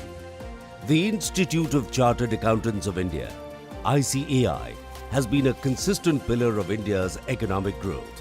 As CA Charanjot Singh Nanda assumed office as the 73rd President of ICAI, the world's largest accounting body, he set the agenda for 2025-26 through Vishwasniya, a vision rooted in trust and a commitment to be a trusted partner in India's growth journey. Seamlessly aligned with the Honorable Prime Minister's vision of Viksit Bharat, Vishwasniya emerged as a roadmap for the holistic growth of the profession, guiding ICAI's initiatives toward transformative progress and a developed India by 2047. अपनी देश की economy को सही रास्ते पे ले जाने के लिए ये डेडिकेटेड फोर्स है और मैं डायस से as 73rd president of institute आपको कह रहा हूं सर, ये सब देश के लिए मर मिटने को तैयार है sir. As far as chartered accountancy profession is concerned, highest ethical profession is there, this chartered accountancy. Because we've got such a, I don't say that by birth itself somebody becomes ethical. And by virtue of law, the implementation of law and the punishment that you have, those things that become as deterrence to see that you are not unethical. Each pillar of Vishwasniya reflects ICAI's evolving role in nation building and global leadership. It embodies a vision of Viksit Bharat, positioning India as a Vishwa Guru in the global accounting and financial ecosystem.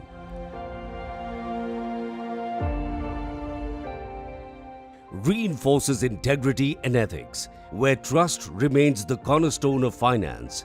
ICAI ने यूडीएन यानी unique document identification number की शुरुआत की है.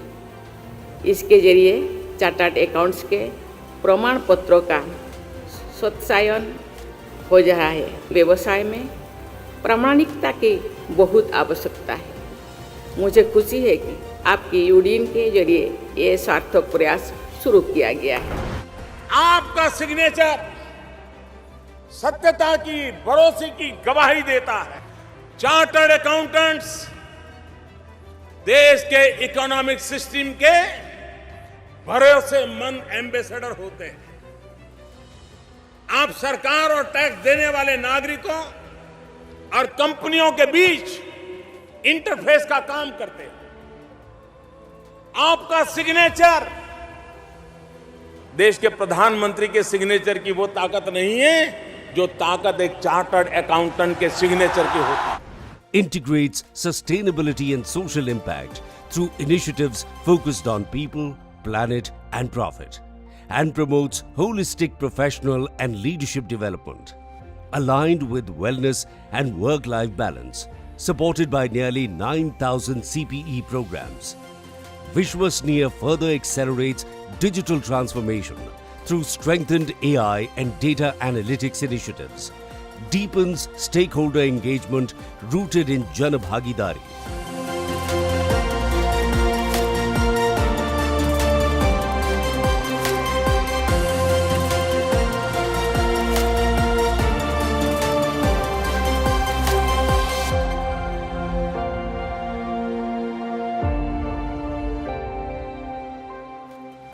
Upholds a strong nation-first approach backed by over 1.5 million members and students, and drives innovation and entrepreneurship by empowering startups and MSMEs through initiatives like Startup Mahakumbh and MSME Mahotsav, supporting over 20,000 MSMEs via 400 plus help desks nationwide. At its core, it celebrates youth and women-led development while reinforcing accountability, trust and transparency as the defining strengths of the profession. Guided by the spirit of Vishwasniya, ICAI is now extending its vision from national impact to global collaboration through the World Forum of Accountants, WOFA 2.0, scheduled from 30th January to 1st February 2026 at the India Expo Center, Greater Noida. The theme of WOFA 2.0, Nation Building to Global Collaboration, strengthening trust, enabling growth, is a natural global expression of Vishwasniya, taking India's trust-based professional leadership into the world stage. I propose and request all of you to kindly get registered for World Forum of Accountants. A place where you can truly do networking, you can have your firm stall also. I want to tell you it will be great fantabulous program with over 25,000 chartered accountants joining it as participants. We'll have best of the regulators all across the world coming and speaking. We'll have best of the speakers, best of technical topics, best of breakout sessions, global capability centers, technology, outsourcing, capital market, system audits, information system audits. We have such great complex of sessions. VOFA 2.0 will bring together over 10,000 delegates from more than 40 countries, including global thought leaders, policymakers, industry innovators, institutions, and young professionals for a powerful exchange of ideas, insights, and innovation. The forum will enable participants to learn from global leaders, stay future ready amid technological and AI-driven transformation, build meaningful global networks, explore cutting-edge innovations, gain strategic perspectives on global economic shifts, and contribute to shaping the future of accounting and finance, while celebrating the profession's enduring impact. Beginning with the visionary theme of Vishwasniya and culminating in the grand celebration of the profession through VOFA 2.0, the year stands out as a defining chapter for ICAI and the chartered accountancy profession. Anchored in trust, guided by integrity, and driven by holistic growth.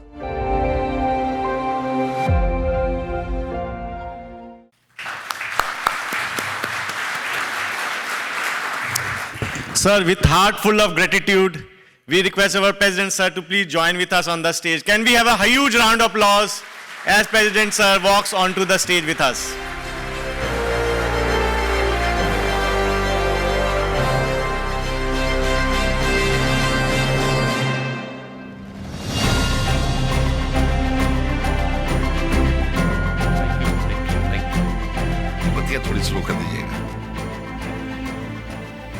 A very good morning, ladies and gentlemen. The chairman of Dubai branch and my younger brother, Jai Prakash Agarwal ji, Rishi Chawla ji, Amit ji, Madam Ashna, the two speakers who have come here to enlighten us, Harsh ji, Neerav ji, and above all, members who are here on a Sunday morning. My salutations to you. I'm truly motivated to see you in such large numbers on a Sunday morning. I was not expecting this crowd. I told Jai, he said, don't worry, sir. They'll be there on time and in such great disciplined fashion, which I acknowledge from the core of my heart. Ladies and gentlemen, we are all proud chartered accountants. The Institute of Chartered Accountants of India was set up an Act of Parliament way back on 1st July 1949, when the most important document to the democracy, the Constitution, was not adopted. You are all aware that the Constitution to this great country was promulgated on 26 January 1950. The pertinent question that arises is, what prompted the Constituent Assembly to set up an Institute of Chartered Accountants of India when its own democratic setup was not in place? The answer is very candid, very simple, very forthcoming. They were looking for a disciplined band of soldiers to steer this country out of confusion and put it on the path of perpetual growth and advancement. And there we are, the financial soldiers of this great Republic of India. Ladies and gentlemen, I am proud to be a chartered accountant. I don't want to blow my own trumpet that I am a chartered accountant, so I am proud to be a chartered accountant. This stems from the contribution which chartered accountants have made. Over the years, we have stood like a solid rock to ensure that India moves in the righteous direction. I'm reminded of a proverb which says, birds of the same feather flock together. Truly, as chartered accountants, we have outgrown in numbers from a humble beginning of 1650 members on 1st July 49 to transform as the largest accounting body of the world with more than 5,30,000 members and 12 lakh students. This sense of responsibility, this sense of community, this sense of professional brotherhood is ultimately ushered an area where the entire world acknowledges our role. I will share a small story with you. This story centers around Sam Manekshaw. You know Manekshaw was a great hero. And when he won the war, the first visit he made was to Mumbai. As he had to come to Mumbai, a young army officer got a call from the army headquarters. He said, Mr. Manekshaw is coming. And that young man was instructed to be the security chief of Manekshaw. The young man writes, I was thrilled, feeling onerous, a truly momentous moment of my life, but at the same time I was confused because being a security man of Manekshaw was a difficult task. So many people wanted to see him, hug him, shake hands with him.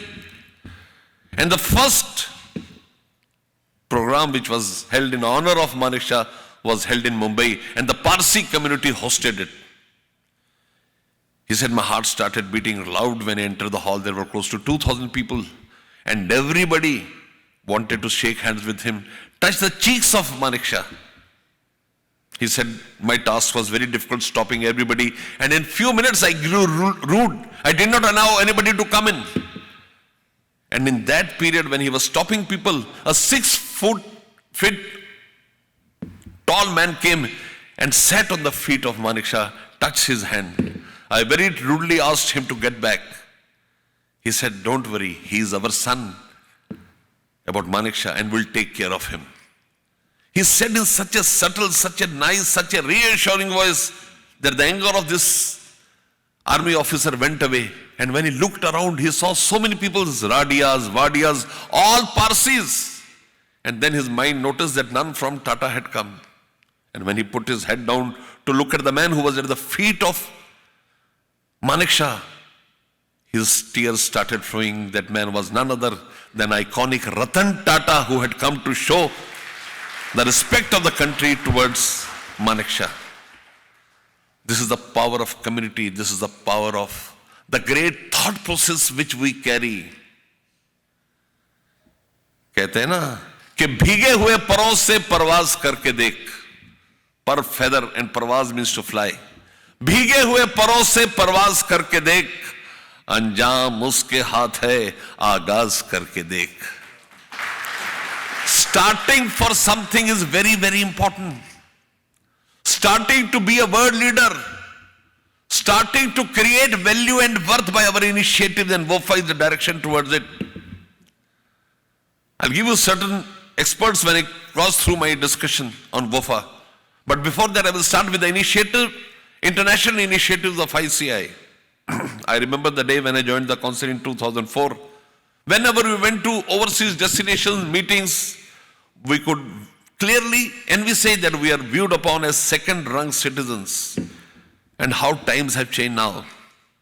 Today, an Indian chartered accountant who goes overseas, you are a part of that, you live overseas, particularly in Western countries, people adore you, they want to speak to you. They want to discuss with you the entire world economy. I'll give you certain instances to that.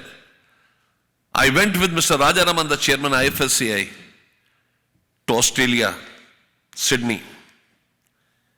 In Sydney, the moment I landed, they took me to Bloomberg office, 29th floor. थोड़ी देर के बाद एक लड़की एक सफेद रंग का तरल पदार्थ लाके मेरे टेबल पे रख दी. मैंने कहा, madam, what is this? She said, Mr. Nanda, this is lassi with lot of malai. Adjacent to me was Mr. Rajaraman, who was given idli. Next to him was Aniket Talati, dokla. Ranjit Agarwal, bhajia. Look at the value which Indian chartered accountant has overseas. I had 8 meetings in that day. Everywhere our food was served, whatever we eat in India, particular to your place where you live and the caste which you belong to. I went to India House, London, the same thing. Wherever we go, the industry wants to meet us. The local investors want to meet us. The press want to interview us. Because internationally now we have been able to make a mark. We were the first in the world to come out with guidance on remote auditing way back on 30th March 2020 when COVID had barely started. हमने इस कायनात को derivatives दिए, zero दी, remote audit भी हम ही नहीं दिया जो आप घर पे बैठकर काम करते और तमाम दुनिया करती है. We were the first in the world to promulgate 23 forensic standards. You'll be happy to know that when you use IFRS, we pay royalty to the IFRS Foundation located in London. Ladies and gentlemen, now the entire world wants to pay royalty for using our global forensic standards. You'll be happy to know, not only forensic standards, now we are coming with guidance and total manuscript on information system audit standards. ICAI is again the first in that. मैं एक और दिलचस्प वाक्य आपकी नजर करता हूं. हमारी बड़ी हसरत थी कि institute of chartered accountant of Singapore के साथ एमओयू करें. बड़ी खतों की दावत की, हमें कोई मनमाफिक जवाब ना मिला. और उसके बाद 2022 में वर्ल्ड कांग्रेस आया, वर्ल्ड फोरम के दादाजी, परदादाजी. 108 साल के बाद हिंदुस्तान को वर्ल्ड कांग्रेस नसीब हुई. मुझे याद है हर साल प्रेसिडेंट जाते थे और मायूस होकर अपना समूह लेकर वापस आते थे. इस बार हमें मिली नहीं. 108 साल के बाद जब हमें नसीब हुई world Congress, we were thrilled, excited, and we worked in that tandem that after the conclusion of the World Congress, the IFAC Vice President in the valedictory session came up to the dais and said, I don't know Hindi, but 2 words, na bhuto, na bhavishyato. I don't feel any country in the world has the valor to repeat what India has done. India has done an incredible thing. The love, the affection, the respect, the benevolence, the hospitality which India has exhibited. I am 100% sure that no country in the world can do so. So let this be the last iconic and historic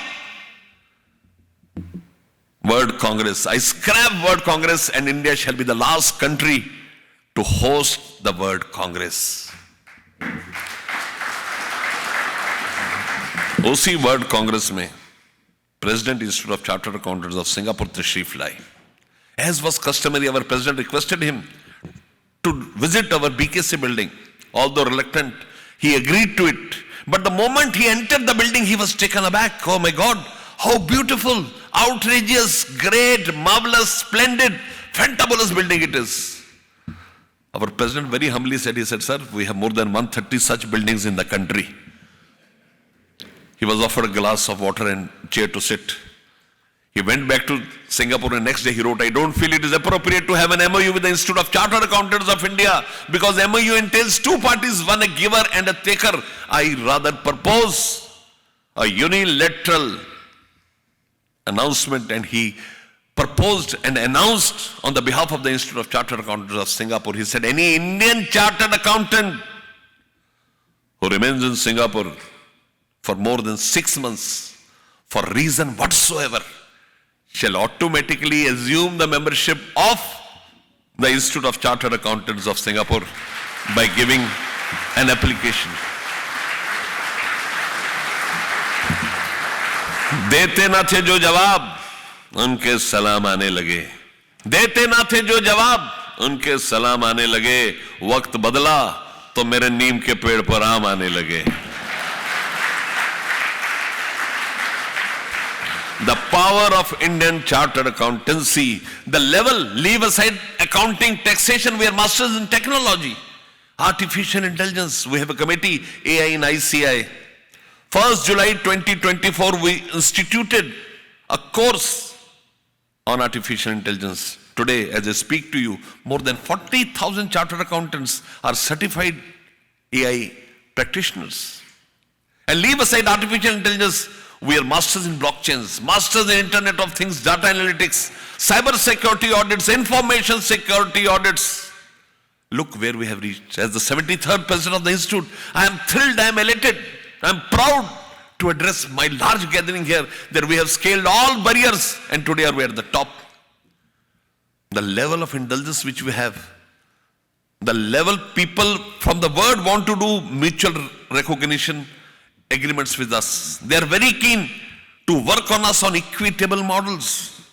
And I want to say on the dais that we are very keenly working for UAE also, how things have to be put. I was with the Commerce Secretary and the Joint Secretary, Mr. Darpan Jain and Mr. Agarwal, the Commerce Secretary. Mr. Piyush Goyal is also coming in the WOFA. Now we are focusing our strengths towards UAE. We want that equitable stance be given so that chartered accountants who have been doing wonders in the work, you are doing wonders here also, but equitable status be awarded to you. Ladies and gentlemen, as we move ahead, I want to make a request to you. We are a class apart. Our training, our discipline equates us from other professionals. But the world looks for opportunities to criticize us. Criticism is not bad. Somebody who criticizes you, first of all, accepts that he is lower in stature than you, therefore he tries to criticize you. कोई सड़क चलते आदमी को कभी criticise नहीं करता. और दूसरी बात कि हमारे हृदय में कोई इच्छा नहीं कोई हमारी तारीफ करे. कहते हैं ना, तारीफ की चाहत तो नाकाम लोगों की फितरत है. तारीफ की चाहत तो नाकाम लोगों की फितरत है. काबिल लोगों के तो दुश्मन भी कायल होते हैं.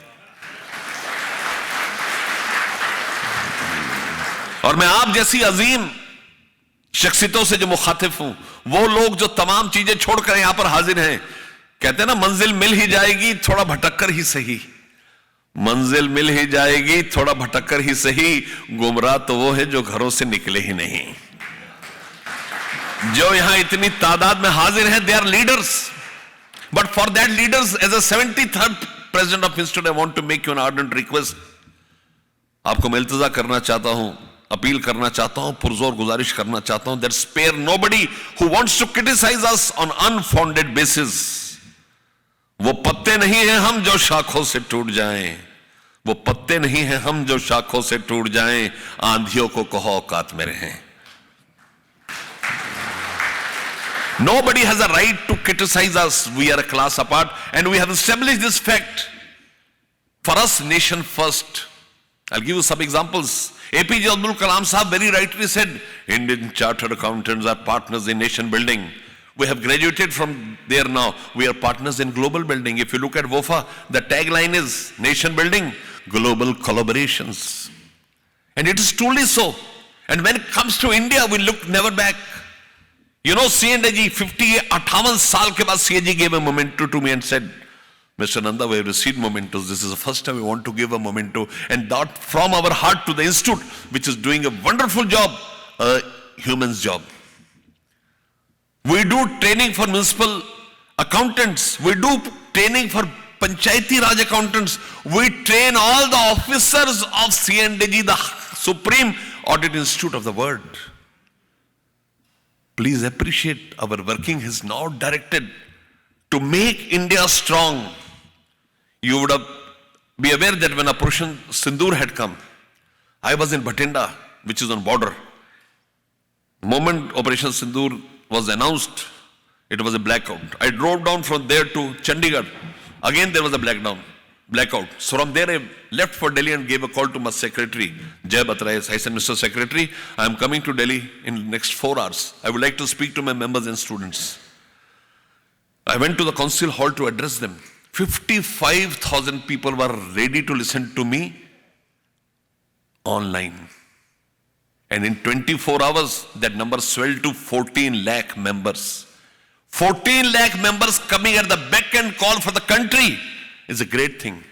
And one unique thing about chartered accountants, कितनी अजीब, कितना हसीन इत्तेफाक है. Chartered accountant जहां से belong करते हैं, वहां उस इकोनॉमी के लिए जान लगाते हैं. कितनी बड़ी बात है. आप दुबई पे बिलोंग करते हो, you work to make Dubai a world class place to invest in. And at the same time आप दुआएं देते हैं अपने देश के लिए जहां आपने जन्म लिया. ये खासियत ज्यादा लोगों में होती नहीं है. तो आप कभी भी ध्यान कीजिए. कहते हैं ना, मैं खुदा का नाम लेकर पी रहा हूं दोस्तों. मैं खुदा का नाम लेकर पी रहा हूं दोस्तों. जहर भी इसमें हुआ तो दवा हो जाएगा. जहर भी इसमें हुआ तो दवा हो जाएगा. Our engagements, our working are all paramount. You go. अभी हमने 10 तारीख को 10th December we had a council meeting. We broke all the barriers. We have allowed advertisement and solicitation to chartered accountants. We have allowed international networking now. अब देखिए, आप internationally network कर सकते हैं. You can be a network partner with anybody across the globe and India also. You can set up your big structures you want now. Indian chartered accountants practicing anywhere in the world, doing a job, could enter into strategic partnerships, become an entrepreneur. And we don't stop here. On ethics also, we have synchronized the ISBA with our code of ethics. मैंने आपको बताया कि हमने derivative दिए, zero दी, forensic standard दिए, code of ethics भी दुनिया को हमने दिया. 1964, the president of institute was Mr. R.C. Cooper. He wrote the first book in the world about code of ethics and wrote, he said, when you do a professional work and you find there is some doubt, there is some shortcoming, and you have a legal solution for it, don't go for the legal solution. Sit back, relax, refer your conscience, let your conscience decide what is right and wrong. The code of ethics to the world has been given to us, and today we have aligned with ISBA. Today's sustainability standards, all social audit standards, they have all been aligned with ISBA and then with our code, so that there is no problem where the faith on chartered accountancy is belied. थोड़ा सा आगे चलते हुए, you all know that you only have one inning to play. उस inning को positively play करिए. You're not here on a punishment duty. Have a greater love for your life. ज्यादा preempt मत करा करें, ये करेंगे तो ऐसा होगा. मैं आपको छोटी सी एक बात बताता हूं. एक साहब अपने दोस्त के घर पहुंचे, दरवाजा खटखटाया, दोस्त ने दरवाजा ना खोला, 4-5 बार और खटखटाया, दरवाजा ना खोला, बुरा मान गए. कह रहे वल्लाह आखिरी बार खटखटाता हूं, खोला तो ठीक है, नहीं तो चला जाऊंगा. उसने दरवाजा खटखटाया और दोस्त दरवाजे पे नमदार हुआ. बड़े गुस्से से दोस्त से बोली, इतनी देर से मैं दरवाजा खटखटा रहा, दरवाजा क्यों नहीं खोल रहे? दोस्त ने कहा, भाई साहब अंदर इंडिया पाकिस्तान का मैच आ रहा था. अब इंडिया पाकिस्तान का मैच आ रहा हो तो हिंदुस्तानी के रगों में दौड़ने वाली ऑक्टेन भी 90% तक तेज हो जाती है. उसने छूटते पूछा, क्या पोजीशन है? कहता बड़ा कंफर्टेबल पोजीशन है, हिंदुस्तान को जीतने के लिए 40 रन चाहिए, 4 विकेट है, 4 ओवर है. इस सारी बात का सबसे अफसोसजनक पहलू यह है कि जब तक वो जाके सोफे पर कंफर्टेबल हुए, 3 विकेट गिर गए. इन्होंने भगवान से गिला कि भगवान अगर हरवाना ही था तो मुझे बाहर से बाहर भेज देते, मैं तो कहा था लास्ट बार खटखटाऊंगा. और उसके बाद उनकी नजर अपने दोस्त पे पड़ी. वो कमबख्त दुनिया से बेखबर, हिंदुस्तान की शर्मनाक हार से दूर कॉफी चूसक रहा था, और कॉफी चूसक नहीं रहा था, उसके अरोमा को सूंघने की कोशिश, उसकी झाग को चाटने की कोशिश कर रहा था. इनका खून खोल गया, देशद्रोही गद्दार, जयचंद ना हो कहीं के. और उसके बाद इन्होंने मैच पे फोकस किया. बड़ी क्लोजली फॉट मैच था. आखिरी बॉल पर हिंदुस्तान खड़ा था. हिंदुस्तान को जीतने के लिए 5 रन चाहिए थे. बैटिंग कर रहे थे हरभजन भज्जी और बॉलिंग कर रहे थे सैयद अफरीदी. इनको लगा 5 रन मिलेंगे नहीं मिलेंगे. इनको आखिरी रास्ता भगवान दिखा. इन्होंने कहा, हे भोले भंडारी, सारे ज्योतिर्लिंग जाऊंगा, हे माता वैष्णो भवन पर आऊंगा, हे संतोषी मां उद्यापन रखूंगा, बाबा नानक चलियां करूंगा, 40 दिन गुरुद्वारे आऊंगा, हिंदुस्तान को जिता दो. अभी प्रार्थना कर ही रहे थे कि कॉलेज एंड से सैयद अफरीदी द्वित गति से बॉल लेके दौड़ते, उन्होंने बॉल फेंकी. भज्जी को पता था कि सिक्सर ना मारा तो इंडिया जीतेगा नहीं. वो बैट लेके हाफ वॉली पे पहुंचा सिक्सर मारने के लिए, और अल्लाह पीछे से गिल्ली टूट गई, विकेट उड़ गई. इन्होंने माथा पीट लिया, कहीं नहीं आऊंगा भगवान, नो ज्योतिर्लिंग, नो भवन, नो उद्यापन, नो गुरुद्वारा. और उसके बाद जब इनकी नजर दोस्त पे पड़ी तो इनका खून सुलग उठा. दोस्त दुनिया की सारी रवायतों से अलग, बेखबर, पूरी तरह कॉफी में डूबा हुआ था. इन्होंने चप्पल उठाई उसको मारने के लिए, लेकिन जब तक चप्पल मारते एक खुशगवार इशारा हुआ, एम्पायर ने नो बॉल करार कर दिया. इन्होंने फटाफट चप्पल रखी, भगवान से दोबारा राफ्ता किया, भगवान बच्चा हूं, मूर्ख हूं, भोला भाला हूं. कई बार बच्चा बाप को गुस्से में कुछ कह देता है, मैं अवश्य आऊंगा ज्योतिर्लिंग, बाबा नानक तुम तो बोले हो, बोले भंडारी, पक्का आऊंगा, मां वैष्णो पक्का उद्यापन रखूंगा, संतोषी मां. इतना सोचते सोचते फिर कॉलेज छोर से विद्युत गति से दौड़ते हुए सैयद अफरीदी उन्होंने बॉल की. भज्जी इस बार 4 रन चाहिए, लेकिन Bhajji again repeated the whole strategy, he came up to the half volley and hit a sixer. India जीत गया. ये गिर गिर के भगड़ा डालने लग पड़े, लेकिन अपने आनंद के अतिरेक पे इनकी नजर दोस्त पे पड़ी. हिंदुस्तान की शानदार जीत से बेखबर दोस्त अभी भी कॉफी में डूबा हुआ था. इनसे अब रहा ना गया. इन्होंने कहा, गद्दार देशद्रोही, हिंदुस्तान जीत चुका, तू कॉफी से बाहर नहीं आ रहा. दोस्त ने बड़ा मासूम सा जवाब दिया, ये रिप्ले है.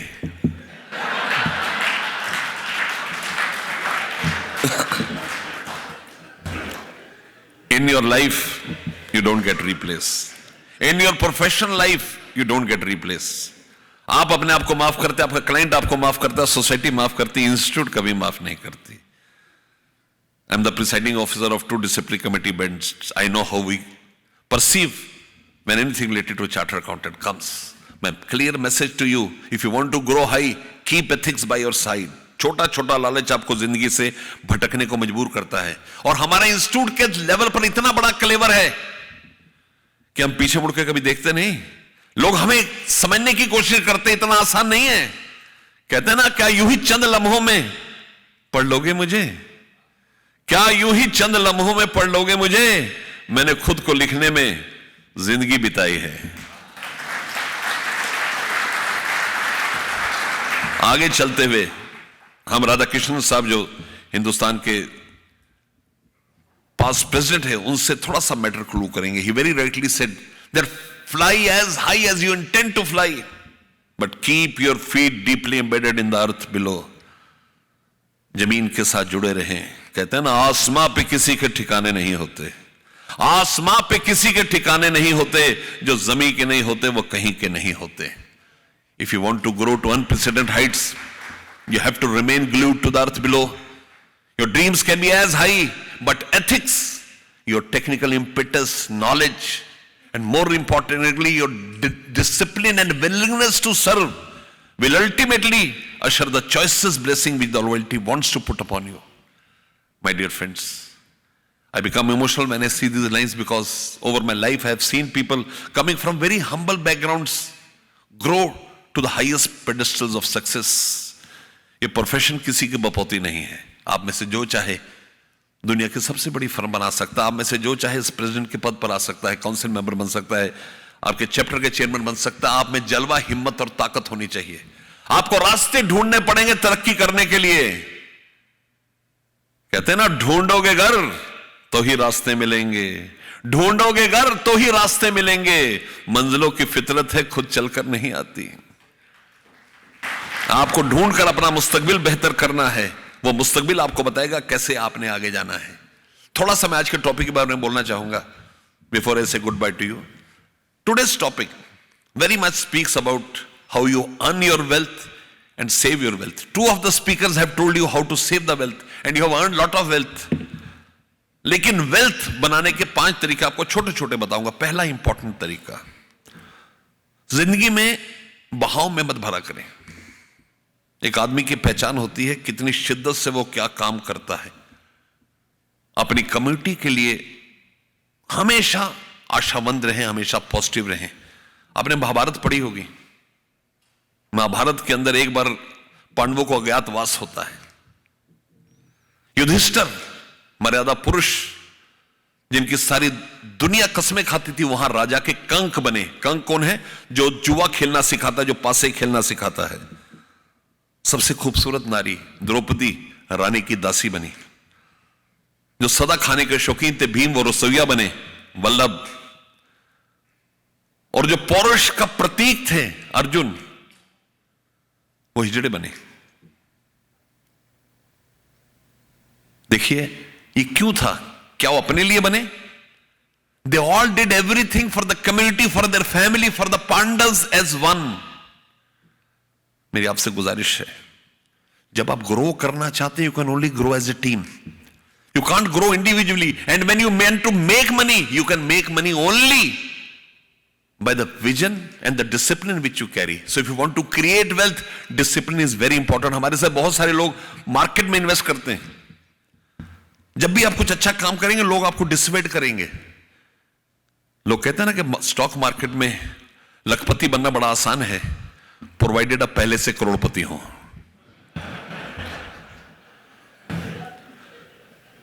और एक दूसरी फिलॉसफी है that if you want to become a multi-millionaire by legitimate means, the only recourse is the stock market.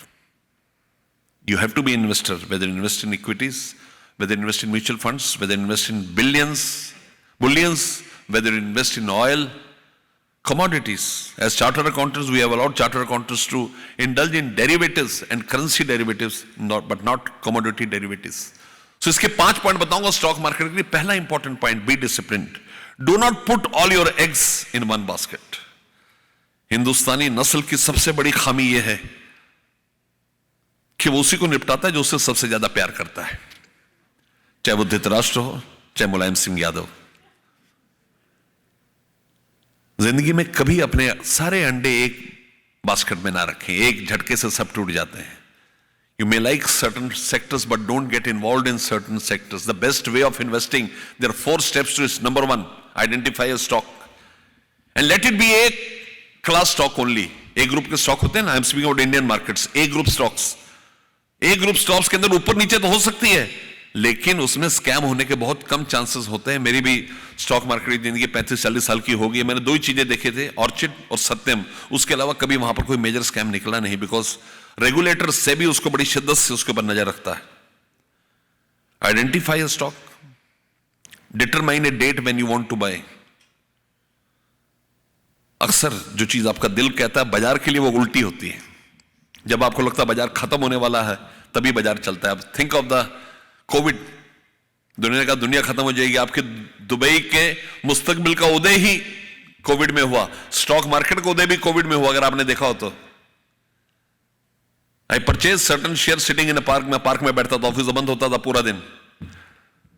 36 रुपए का शेयर तकरीबन 3 महीने के अंदर 500 रुपए का हो गया था। Look at the phenomenal growth it had.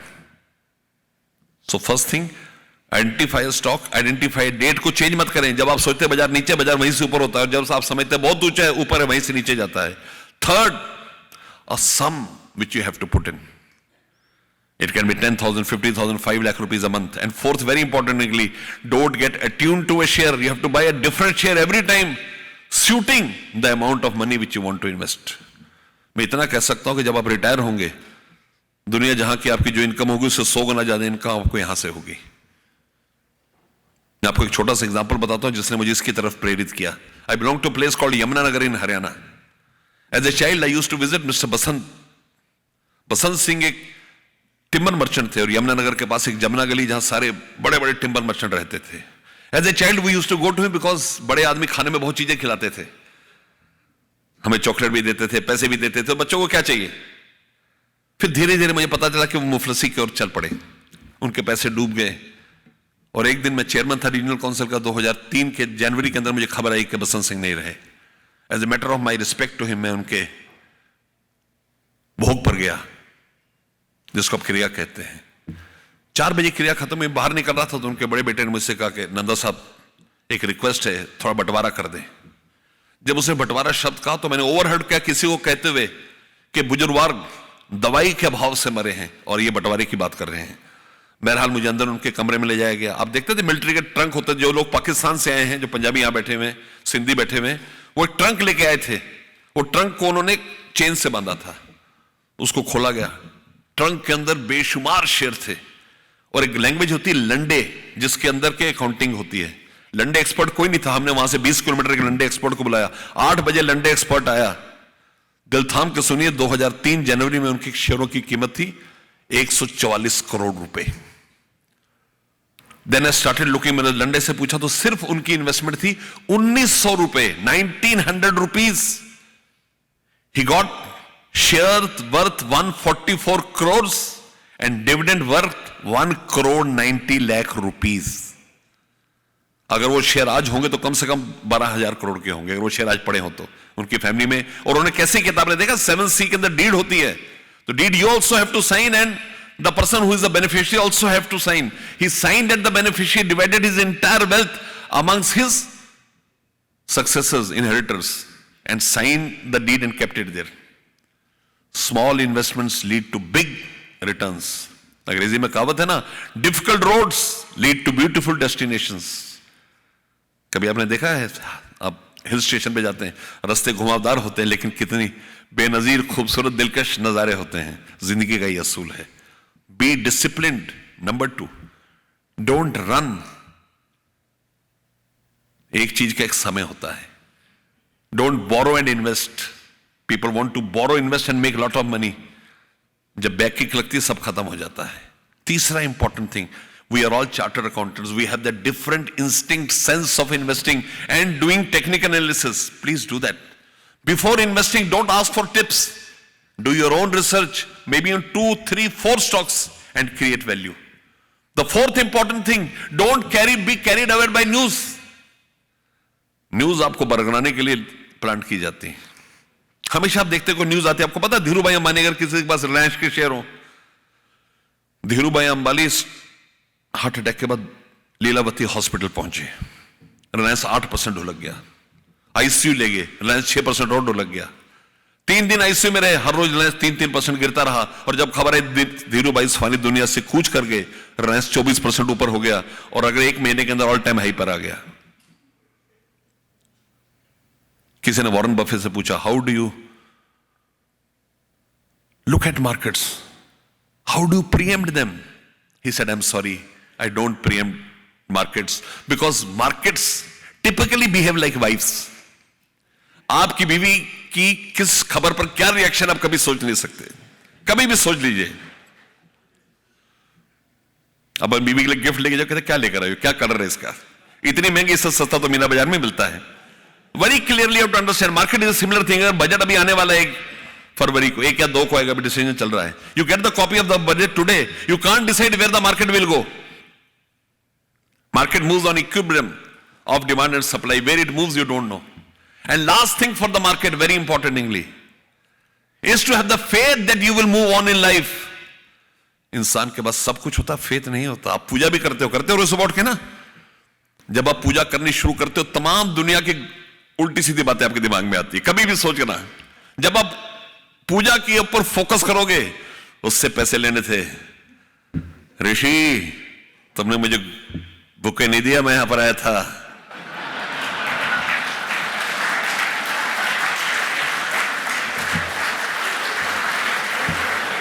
आशना तुम खाना खिलाने मुझे गोल्ड रेस्टोरेंट में लेगी, बाकी दुनिया को अपने घर में फिश करी खिलाती हो. You don't know. आपके दिमाग में वही बातें आती है जो नहीं आनी चाहिए जब आप पूजा करते हो ना. फेथ इज समथिंग जिसमें जब आदमी डूब जाए तो सब कुछ पा जाता है, लेकिन डूब नहीं पाता. कभी भी आप देखिए जिंदगी के अंदर आदमी में मादा होता है कुछ और सोचने का. बेवफाई इंसान की फितरत है, उस बेवफाई से मुंह पर उठना है. Please understand this thing very clearly. You have to rise above this. Life is very natural, very secular. Market देखिए आप, चल ही रही है मार्केट ऊपर. जो लोग कॉन्ट्रेरियन ट्रेड लेते हैं, मर के खत्म हो जाते हैं, अपने बच्चों के लिए वसीयत छोड़ जाते हैं कि बेटा सब कुछ करना, बाजार में मत इन्वेस्ट करना. ये नहीं समझाते कि तरीके से कर ले, समझ के कर ले, लॉजिक से कर ले. This is life. आदमी को नसीहत देने में ज्यादा मजा आता है, अपने पे इंप्लीमेंट करने में प्रॉब्लम होती है. So the last thing which I told you, to be attuned to your faith. The faith is something that drives us. हमारी डेस्टिनी हमें यहां लेकर आई. आप में से कितने लोग लगता था कि दुबई में आप सेट हो पाओगे? मुझे तो एक भी हाथ नहीं लग रहा. कितने लोग लगता था चार्टर्ड अकाउंटेंट बन जाओगे आप? बाद में कुछ भी कह लो, सीए कैसे बने? सीए बड़े आराम से बन गया. मैं तो सीए वाले दिन मूवी देख रहा था. कोई माई का लाल देखे जिसका एग्जाम और मूवी देख रहा हो. एक सामने बच्चे से पूछा कि बेटा सीए करने में कितने पैसे लगते हैं? बच्चे ने कहा पैसे तो थोड़े से लगते हैं, जवानी सारी लग जाती है.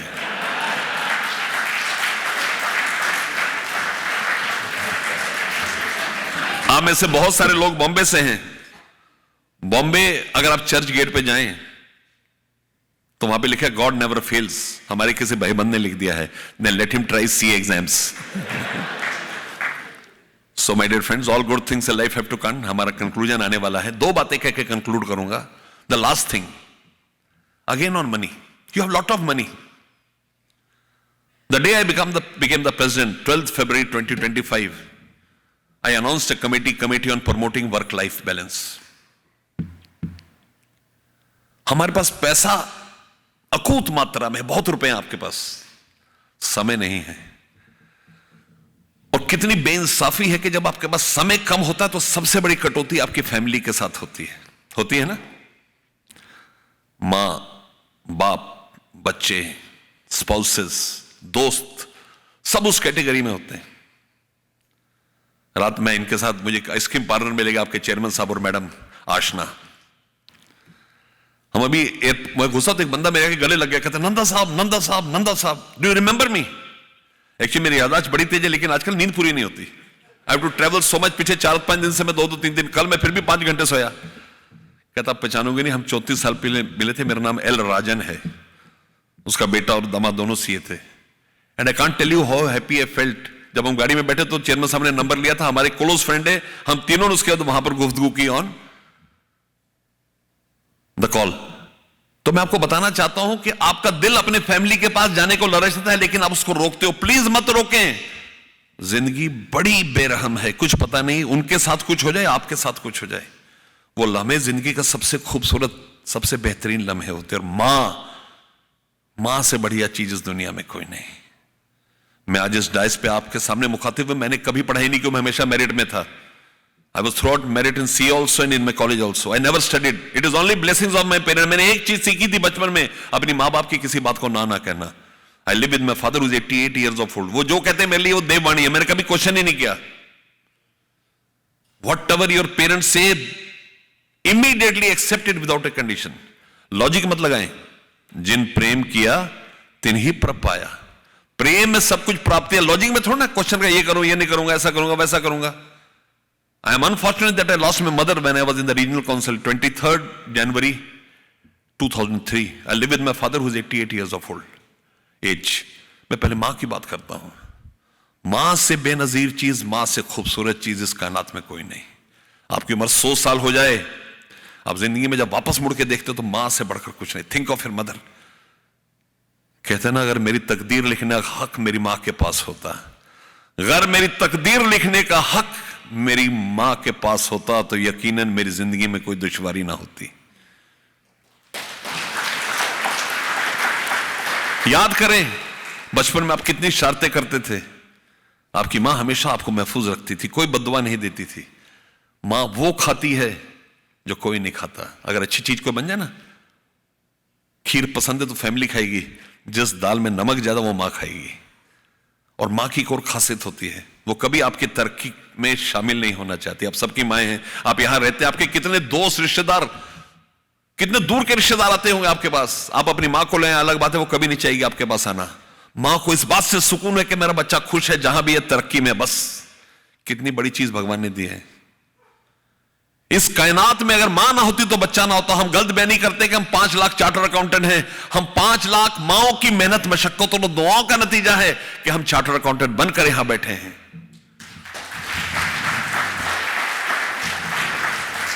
कहते ना, कुछ इस कदर मेरे गुनाहों को धो देती थी मेरी मां, कुछ इस कदर मेरे गुनाहों को धो देती थी मेरी मां। जब बड़े गुस्से में होती थी तो बस रो देती थी मेरी मां। मां से बाप की तरफ चलते हैं, बाहर से कठोर अंदर से कोमल। मैं बड़े सीनियर लोग यहां देख रहा हूं जो बाप भी बन चुके हैं। अपनी औलाद से आपको कितना राफ्ता होता है, कितनी मोहब्बत होती है। अपने दिल से पूछ के देखा, I have a son who is a partner with me. और इस वर्क लाइफ बैलेंस का सबसे बड़ा भोगी मैं हूं। मेरी 96 में शादी हुई, 97 से मैं काउंसिल में हूं। When my son was born, हम उसको पहले एक काउंसिल लेके गए थे, फिर गुरुद्वारे लेके गए थे। We never had a girl in our family. मेरी बेटी हुई 70 साल के बाद। बेटी मेरे बाहों में आई और चेयरमैन का फोन आ गया, आज एनडी गुप्ता साहब का फेलिस्ट्रेशन है, आप पहुंचिए, आप ही बोल रहे हैं यहां पर। देखिए, बाप की बात करें तो बाप का दिल बाहर से कठोर अंदर से कोमल होता है। एक साहब ने क्या खूब कहा है कि अपनी कमाई के चंद सिक्के खर्चते दिल लरजता है मेरा। अपनी कमाई के चंद सिक्के खर्चते दिल लरजता है मेरा। ना जाने मेरे बाप ने अपनी उम्र की सारी कमाई मुझ पे कैसे लुटाई होगी। आज बाप बन के आप जानते हैं कि आपके पास अपनी औलाद से कमतर मोबाइल है। Your son will have a better mobile, a better lifestyle, better branded clothes than you have, and same is with your father. मैं आपको बचपन की एक बात सुनाता हूं जिसको सुनकर मेरा मन, I did my schooling from Jharkhand, De Nobly School. उस समय में लुइस वाइट के जूते होते थे, शर्ट नहीं होती थी। दिवाली से पहले हमें एक पैंट, शर्ट, पगड़ी और जूते मिलते थे। मेरे घर के बाहर थोड़ी दूर पे कस्बा था कतरास, मैं वहां एक मारवाड़ी दुकान पर, मारवाड़ी शू शॉप पर जूते लेने गया। BSC के जूते मिलते थे 99 रुपए 95 पैसे में। आप सबने लिए होंगे मेरे साथ। क्या, I was born in 68, 10 साल ऊपर नीचे ये जूते मिलते थे। जब तक फोन किया, मेरे फादर का कोई दोस्त आ गया, उन्होंने कहा, सेठ जी 2 जूते पैक करो, बाहर चले गए। मैंने सेठ जी को बोला, मैं कहा सेठ जी आपके पास लुइस वाइट के जूते हैं? सेठ जी ने मुझे ऊपर से नीचे ऐसे देखा जैसे अपनी लड़की की शादी मुझसे कर रहे हैं। कहते क्या करना है? मैं कहा दिखाओ तो सही। सेठ जी ने जूते दिखाए। जूते तो कायनात की सबसे खूबसूरत शय थी, शनील में लिपटे हुए। मैंने फिर उनको सूंघा, फिर डाल के मैं कहा ये पैक कर दो।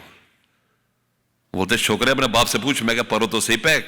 मेरे फादर ने 200 रुपए दिए। दुकान में एक लड़का होता जो दुकान का लीला, कहते 10 पैसे उसको देना। 10 पैसे बड़ी कीमत होती थी 83 में। उन्होंने कहा शेठ जी, मैंने कहा मेरे फादर को, नंदा साहब आपके फर्जंद ने 3000 रुपए वाले जूते लिए हैं। मेरे घर का नाम विक्की। मेरे फादर ने मुझको देख के कहा विक्की तूने 3000 जूते लिए हैं? मैंने भी निगाह चुराते हाँ पापा ले सकता हूं। कहते ले ले बेटा। ये बाद में मुझे पता चला कि मेरे बाप ने मुझे 3000 के जूते दिलवा दिए, खुद 100 रुपए का जूता नहीं लिया। मैं जूते लेके स्कूल पहुंचा। I became a hero. हमारे समय में लोग जूते, जैकेट्स, टाइज मांगते होते थे। मैं 24 को चाहिए, मेरी बहन के बच्चे का जन्मदिन, मुझे 27 को शादी में जाना है। मैं बिल्कुल राजा बनकर 3 दिन बाद अपने बस स्टॉप पे उतरा तो मैंने अपने बाप को देखा अपने पुराने जूते पे एड़ी लगवाते हुए मोची के पास खड़े होकर अपनी औलाद को 3000 का जूता दिलवा दिया और खुद अपने पुराने जूते पे एड़ी लगवा रहे थे।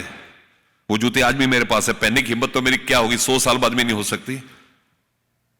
बाप बाहर से कठोर, अंदर से कोमल। आज भी my father is 88 years old। मैं अमूमन घर 1-2 बजे पहुंचता हूं। He is always in the drawing room waiting for me. मेरा बेटा आ गया, आ गया। Think of A old man. इस राह में कि उसकी औलाद आएगी। और मां बाप की कोई नस्ल नहीं होती, सब एक जैसे होते हैं। आप अपने मां बाप की बात करें, मेरे मां बाप की बात करें, वो सिर्फ नाम है, सब एक से होते हैं। Spend time with your family. बीवियां, आपके हस्बैंड, आपको जिस लेवल पे लाने वाले वो लोग हैं। मेरी बीवी, मैं 97 से काउंसिल में, मैं तो घर में मेहमानों की तरह जाता हूं। 3 अटैची पड़े होते हैं, एक छोड़ता हूं, दूसरा लेके आगे निकल जाता हूं। यही मेरा मुस्तकबिल है। सफर से निकला हूं, सफर में रहता हूं। Always moving. I live with my father, my brother, his wife, his children, my children, our dog buddy. मुझे पता नहीं किसका क्या होना है। सब काम वो करते रहती है। रात को 1 बजे फोन करती है, आप पहुंच गए, खाना खा लिया, दवाई खा ली। फिर सारे घर का ब्यौरा देती है। बड़े ने आज ये किया, आज सोफा फाड़ दिया, उसने ऐसा किया, पड़ोसन के घर में बच्चा हो गया। She'll give everything जो 10-15 मिनट में पूरा ब्यौरा देकर। आपके दोस्त सिर्फ सीए वाले दोस्त नहीं, आपके दोस्त होंगे जिनके साथ आपने किंडरगार्टन किया, स्कूल किया, कॉलेज किया। आप धीरे धीरे उनसे ड्रिफ्ट अवे होते हैं ना। दोस्त तो दोस्त होते हैं। कहते हैं ना दिल खोलो यारों से, वरना खुलवाना पड़ेगा औजारों से। दोस्तों से ऊपर कुछ नहीं। तो I finish my talk here and want to tell you that we have a wonderful event organized in, अभी रुकिए अमित जी, मैं 2 मिनट और बोलूंगा। मैं अभी ना त्रिवेंद्र में था। मैं बैठा था, एक आरके राजेंद्र कुमार बैठे थे, एक मेरे साथ उमेश शर्मा बैठे थे। तो जैसे 4 मिनट दिए, 4 मिनट के बाद जो मास्टर ऑफ सेरेमनी लेडी थी, she used to come up to the dais और धीरे धीरे पास आने लग पड़ती थी। इसका मतलब जाने का टाइम है तुम्हारा। तो मैंने जाने उसको बुलाया। मैं कहा बेटा जब तक मैं बोलूं ना तो ऊपर बताइयो। मैं जब बोलूंगा टाइम पे, मैं कभी ओवर शूट नहीं करता टाइम पर, तभी जाइयो मैं ऊपर ही जब मैं जाऊंगा। तो अम्मी जी भी वही काम कर रहे, आने का मतलब है सर। बहरहाल मैं वोफा की बात कर रहा था। वोफा is going to be wonderful event, plenary session, all top people coming, top ministers coming, Piyush Goyal, Rajendra Singh will 100% come. We have Mr. Nitin Gadkari, we have the law minister Arjun Ram Meghwal, so many. कल हमारे पास अमित शाह साहब आ रहे हैं। We have a very big program of Amit Shah. He'll come at 12 o'clock in Taj, Delhi. इतना अच्छा programme है, आपको हर चीज पे मिलेगा। You find MBs defining the course how India has to become Viksit Bharat. You have best of the speakers on capital market. You have the regulator session with SEBI chairman, with the C&AG coming, with IBBI chairman. और वो plenary session के साथ breakout sessions हैं। One on artificial intelligence, एक दिन में पूरा artificial intelligence सीखें। You have one on GCC, Global Capability Centers, where we are growing from 1,800 to 3,000. उसके आगे outsourcing, sustainability and ESG. You have sessions on stock market, session on accounting standard, labor code आने के बाद, session on SA 600, 299, so many sessions. And the 3 days will be taxing, but evenings are equally relaxing. First day you have Satinder Sartaj, next day you have Mika, third day you have a talk show on Yayeshu Supteshu Jagriti. You have 5 international bands. I invite all of you to be a part of this. अगर आप किसी international destination में जाएंगे तो कम से कम 10 लाख का खर्चा है. It is dirt cheap. You'll do networking at the highest level. You'll find people from all across the board, all across the world. IFEC chairman, Mr. John Bouquet is coming. The vice chairman, the CEO, Lee White is coming. The president CPA Australia, Dale Pinto. Just now we got the confirmation from CEO Kappa. 200 speakers और 70 sessions. 200 में बड़ा सोच के बता रहा, हो सकता 300 भी हो जाए. 3 days will be great experience for you. So I request you to kindly be there. I want to make an apology to you also. I couldn't come in your annual function. मेरा बड़ा मन था, लेकिन उस समय companies amendment bill आ गया, so I couldn't come. मैं check in करके अंदर था और मैं बाहर आया, तब तक उन्होंने लगा शायद फ्लाइट छूट गई, दूसरी टिकट भी भेज दी. मैंने कहा won't be able to come. तो वो कंपनसेट करने के लिए मैं यहाँ हूँ. और चेयरमैन साहब, मैं सदा आपके दुबई के साथ हूं. जब भी मुझे बुला लेना. कहते हैं ना कि आइए अमित जी, कहते हैं जब भी जी चाहे बुला लेना मुझे मेहरबान, जब भी जी चाहे बुला लेना मुझे मेहरबान, मैं गया वक्त नहीं जो लौट के ना आऊंगा. Thank you so much everybody. Thank you so much. This is what I want. The thunderous round of applause for CA Charan sir. Thank you sir. Thank you so much for your profound, insightful and thoughtful presentations. It was such a treat to listen to you sir. Be it on the VOPA, be it on the life lessons, be it on mother, father, the life lessons. It was phenomenal. Thank you so much sir. Thank you so much.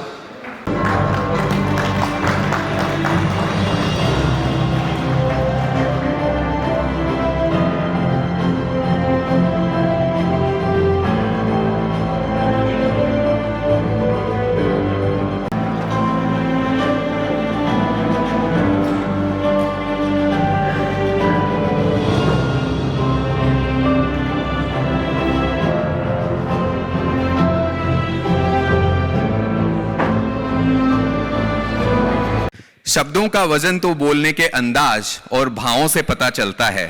शब्दों का वजन तो बोलने के अंदाज और भावों से पता चलता है, वरना तो दीवारों और दरवाजों पर भी वेलकम लिखा होता है. So thank you so much once again.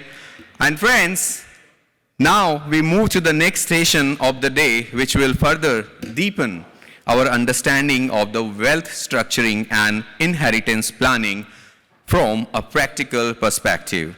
And to introduce our next speaker, CA Nirav Bhai Shah, I would like to invite a valued member of our executive committee member, CA Balram Vulchudi, on the stage. Please join me in welcoming CA Balram on the stage to introduce our next speaker. Can I have a bigger one for the Balram, please?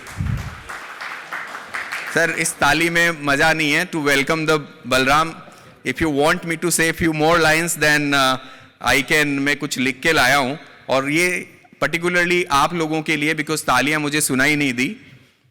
दिन निकला है हर दिन जैसा, दिन निकला है हर दिन जैसा, पर आज का दिन कुछ खास होगा. खूब जमेगा रंग महफिल में, खूब जमेगा रंग महफिल में, जब इस मंच को आपकी तालियों का एहसास होगा. So please a big round of applause for Balram. Thank you Amit. Good afternoon, dear members. After this powerful speech of our President, sir, I know you are charged up. Can we say a little louder? Good afternoon to all of you. Thank you. The real contribution by any consultant or a chartered accountant to businesses is not only to helping the businesses to comply with the law, but minimize the taxation and maximize and safeguard the wealth of the businesses. And one such great opportunity is the concept of foundation. Our next speaker, CA Nirav Shah ji, is the right person for us to take us through this greater opportunity that is there for us. Nirav Shah is a distinguished professional whose expertise spans more than 2 decades in corporate advisory, consultancy and compliance. CA Nirav Shah is a director of FAME Advisory DMCC. He is widely recognized as an authority in the corporate structuring, international taxation, and regulatory compliance across UAE, India, and global markets. Throughout his career, he has guided multinational organizations and high net worth individuals through complex cross-border transactions and governance frameworks, always focusing on sustainable and long-term value creation. Before co-founding Fame Group, he held senior leadership roles at KPMG India and Dimaxon, where he led key initiatives in international tax and legal compliances. A respected thought leader, Mr. Nirav regularly contributes to professional forums such as ICI, Dubai SME, IBPC, STEP, and Hubis, and many more in fact, sharing his perspectives on evolving business landscape and corporate strategies.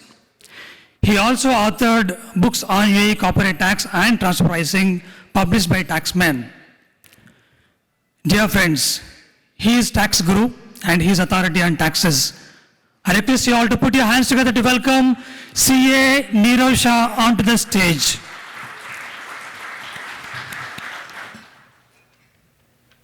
Balram, for those kind words. Thank you. So friends, it's very difficult when we have Chairman sir speaking and then I have to come and stand between you all and the lunch. So I'll try and keep my focus on the subject rather than anything else. And sir, I'm not a good poet, but anyway, the topic that I'm discussing makes everybody poet, so I don't have to worry about it. Okay, so my other colleague speaker, Harsh, told you all about the importance of estate planning and what are the different ways of doing it. So whether you do it by wills, by using trust or foundations and whatnot. So what I'm going to highlight for you, and that is also some part of his topics which he's touched upon, is why is it important? And if you do it correctly, how does it immensely benefit the families? So these are the few things that we will kind of talk about. What's more important again is the drivers, and just to understand. So a lot of people say that, okay, hundreds of people are moving away from UK, hundreds of people are having problem with the US, and why is that problem? And what is the real trigger? And how you go about addressing those triggers. So while Harsh focused on the why part of it, I'm going to focus more on the how part of it. So how do you make it workable? Why you make it workable? And what is the best way of going about doing that? Okay? So let's first talk about trust and the foundations. I'll briefly touch upon the concepts first, and of course we'll see the uses and how you go about doing it for succession planning in a different manner. Again, we'll talk in bit more detail. Foundation we'll talk about a lot more detail because that's what is most popular here, because we are in the civil law country and not a common law country. So trust, we have some inherent restrictions to use here, but otherwise, why are we doing it? That's the first and fundamental point. Okay, what do you want to achieve out of setting up a trust or a foundation? The first and foremost point is about asset protection. So you want to make sure that assets that you make so much effort in earning remains protected for the benefit of the people whom you want them to be using it, right? So that's the first point. The succession planning, very important. We all saw with a large leading family, everybody was fighting for succession, who becomes entitled to what, there's no clarity. You want that clarity to be there. You want that certainty to be there for the family. And therefore, like Harsh said, that this is the biggest love letter that you could write to your family.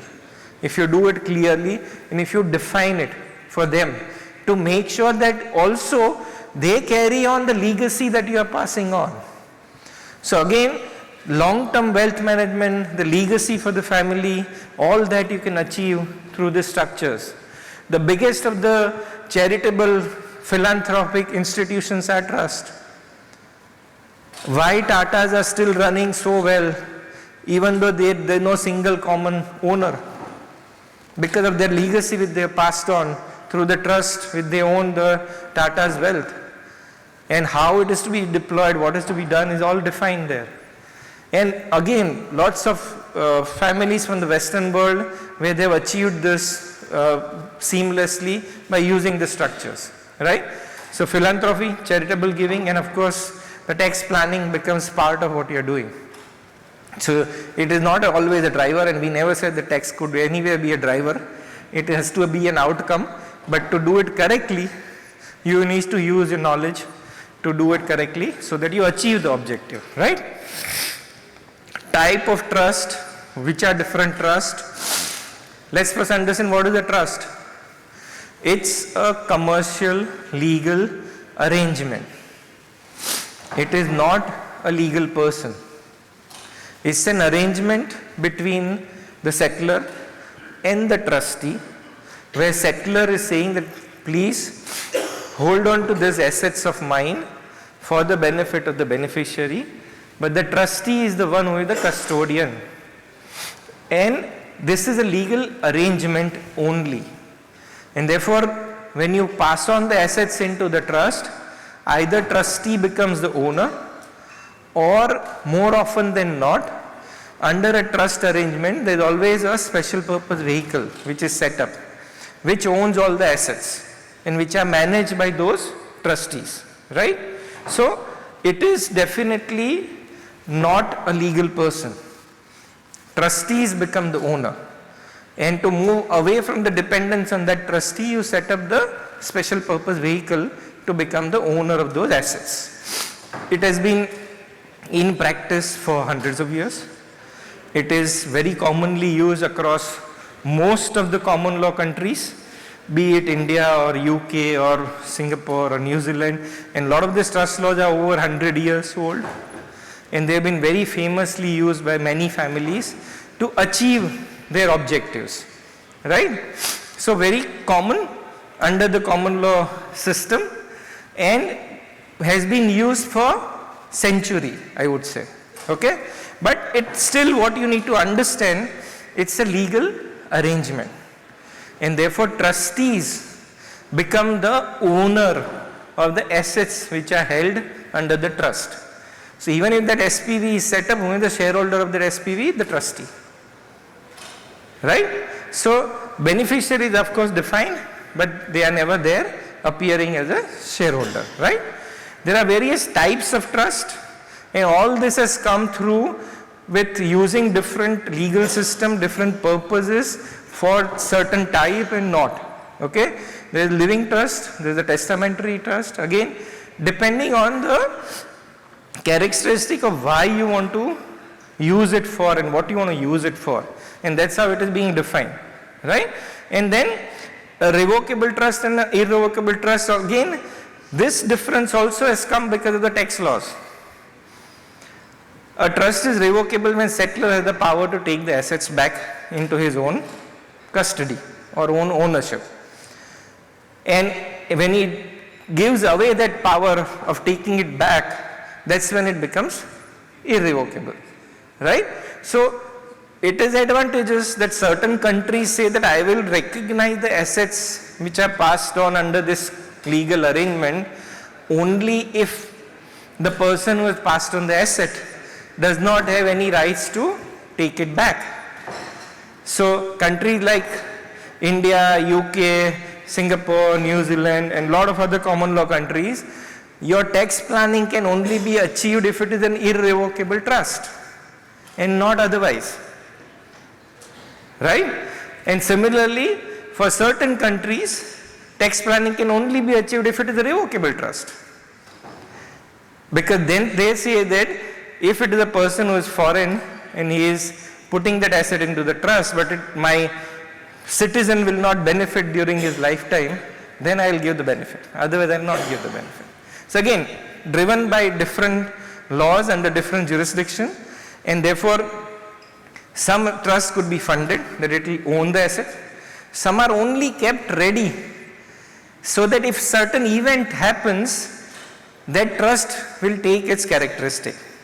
So some of the unfunded trusts are set up, but they are never utilized until the person passes away or until certain assets are actually transferred into it, right? And then foreign grantor, foreign non-grantor is a concept from a US point of view. So it is very popular under US laws, and therefore we'll be briefly talking about that. But if you are a US person, you have to deal with this, and you have to only deal in this manner. Then you get the US tax benefit, otherwise you don't get that benefit, right? So again, just to give you a perspective that we are talking still only about trust. We've not started talking about foundation, right? And we'll come to that little later.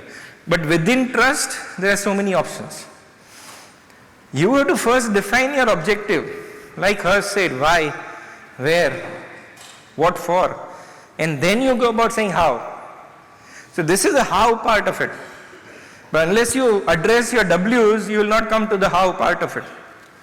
If you are doing it for a US resident or US citizen, then you have to only do certain things. If you are doing it for a UK resident and a UK citizen, then you have to only do in certain manner. If it is Indian citizen who is a beneficiary, Indian resident person who is a beneficiary, then you need to do it X, but also there will be a trigger of Y. So this part you have to know, and then only you can design, okay, this is what will work for you. So if person doesn't understand your whys, he will never be able to give you a right solution, right? So this is why it is very, very important. Now, why everybody needs to do this? And Harsh said tax is the trigger, right? So if you are in a UK, there are two sides to it. You are a UK citizen and resident in UK, and you are UK non-resident, right? So if you are 90% of the people are moving away from UK not because they are afraid to pay tax in UK. Tax rate on corporates in UK is at 25%, which is there in most of the other countries also. Individual tax, yes, it goes up and goes all the way up to 37%, 40%. But that is on your income. But if I remain to be a domiciled person in UK, my worldwide assets are exposed to inheritance tax. And it is at 40%. So before my wife or children gets anything out of my asset, they'll have to first pay 40% to the government. They changed the rule 1.5 years back that people who had not chosen UK as a domicile, non-domicile, they removed the status of being non-domicile. And they made everybody at par, either at resident or non-resident. So moment you become resident, you are subject to the worldwide asset of yours being subjected to UK inheritance tax. So they want to run away from inheritance tax, not corporate tax or not income tax. Please understand this. But it's not that easy also. If you have been in UK for more than 10 years, even if you go away, for next 3 to 5 years you have to be careful. Otherwise this will still come and bite you. So your planning has to be done in a manner that it serves both the purpose. Blindly coming and taking a golden visa here doesn't solve your problem. Please understand this. You set up a company here, I have taken a golden visa here, my job is done. No, my friend, your job is not at all done. Unless you understand these aspects and understand the objective why you are doing it, you will never be able to achieve it. It applies to, you pay 40% to HMRC, and some gifts are exempt only if you are done within that time, and suppose up to certain limit only. Right? Now we talk of similar thing in US. US is more important to understand because it has much wider implication for a lot of people sitting in this room also. Okay? So you are subject to estate duty in US without living in US, without being in US, only by having some assets in US. They call it US situs assets. So anybody, either US citizen or US resident or non-US resident, if they have US site as property, okay, and that includes US securities. If you have invested in more than $100,000 in any of the US listed company, please be aware you are subject to estate duty. And that starts only at 40%. Yes, you have some exemptions, but for non-US resident, that exemption is only $60,000. So anything above that means you are subjected to US estate duty, which is, these are the US situs assets. Of course, the real estate will be there, but shares of US companies, personal property, and some partnership interest. Even, so cash and treasury securities are not, all the rest is included there. And of course, you have to do a filing requirement, and all of that. So again, I am highlighting this only to let you know that these are the triggers of doing correct structure or correct planning. Now we spoke about trust. Trust is a common law vehicle. We live in civil law country, but we live in a very unique country. And this is what maybe Harsh can further elaborate when he's talking next. UAE is the only country which is civil law by default, but has allowed common law courts and common law jurisdiction within DIFC and ADGM. For many years, those common law courts did not have an equal status. Now they have been granted an equal status like a Cassation Court or First Court of Appeal. So all the orders passed in DIFC ADGM also has the same executional capacity as any order which is passed by a First Appellate Court in UAE legal system. Now, any country by default generally has either civil law system or a common law system. This is the only country where we have option available to choose between the two and what works well for you, and you can choose that. Okay? Now let me speak a little bit about foundation. So foundation is a concept of civil law countries. Like we have trust in common law countries, foundation has been also used for centuries by most of the European countries which follow civil law system. Okay?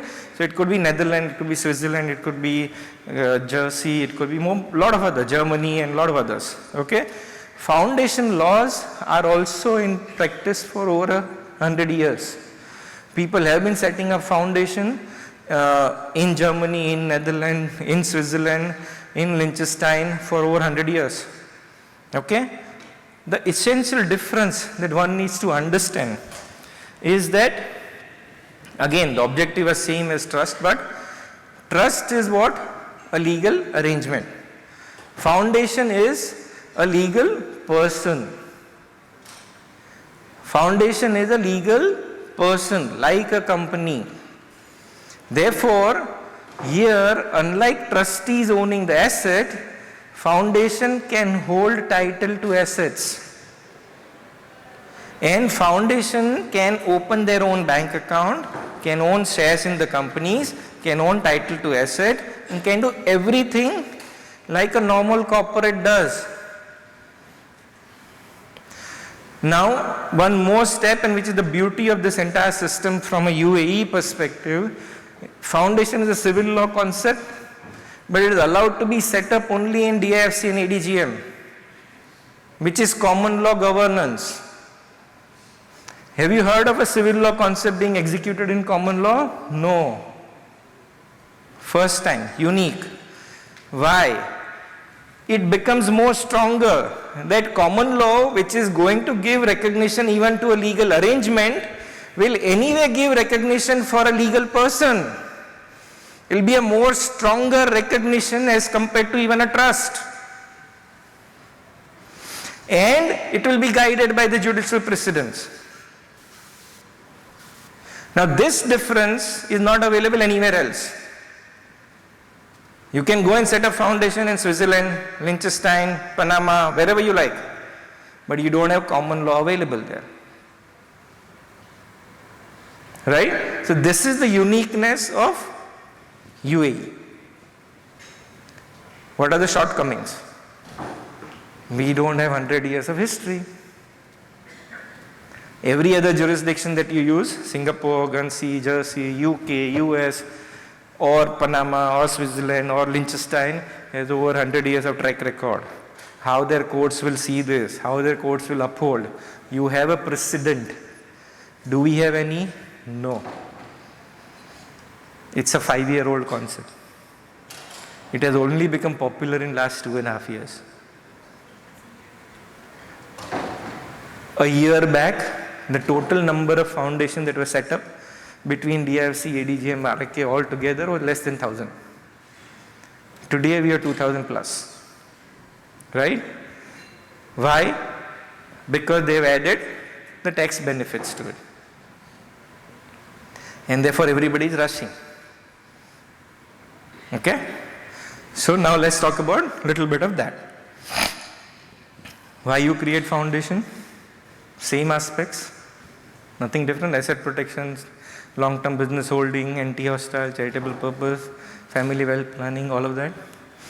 What all you can do with foundation, what type of assets you can own is all here. It can hold all UAE real estate, no recognition, information of founder and gentleman after a period of 3 years. But yes, DIFC is stronger there. No statutory duration limit. It can be existing for perpetuity. Okay, accessible to both Muslim and non-Muslim, unlike the DIFC wills, which is only acceptable to non-Muslims, right? Possibility to migrate.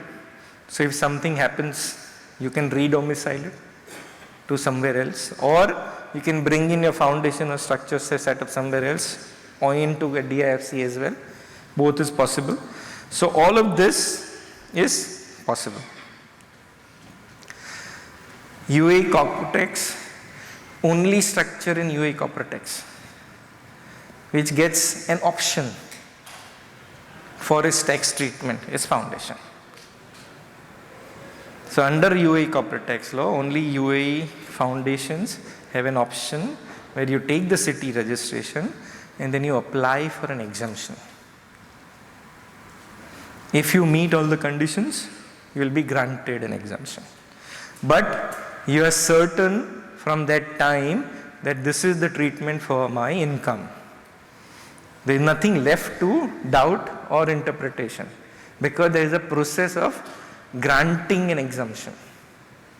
Right? So if you grant an exemption, means you are meeting those conditions, those have been checked first and then it has been implemented. So there is no litigation possibility technically, because they have granted an exemption after checking all that. Yes, if you don't fulfill the condition later on and that gets litigated, that's a different side of it. Okay? Foundation is not allowed to carry on any commercial activity. It can hold or own assets. It can hold shares in operating companies that can carry on all the business. But foundation itself cannot carry on any business. Okay? Along with that, it is a legal personality, and therefore the corporate tax by default applies to it like a company. And that's why you have to first make a corporate tax registration and then establish that you are meeting the other conditions of section 17 and then ask for an exemption. Okay? These are the conditions of section 17, that if you meet this condition, then only the exemption will be granted to you. So first of all, beneficiaries have to be individual or identifiable natural person. No activity of business, but activity only of receive, hold, invest, disburse, or otherwise manage the assets. Right? No, it is not set up for tax avoidance purpose. That should not be your purpose. Okay? And distribution, if the charities or any other entities are the beneficiary, then you distribute the income to them within 6 months. There is no distribution requirement for individuals. You can accumulate and go ahead. No business activity is very, very closely looked at because 80% of the time when you go and apply for exemptions, this is what they examine in detail. Are you holding real estate? Yes. Why you do not need a license to hold and invest? So you first prove that, otherwise you will not be given an exemption.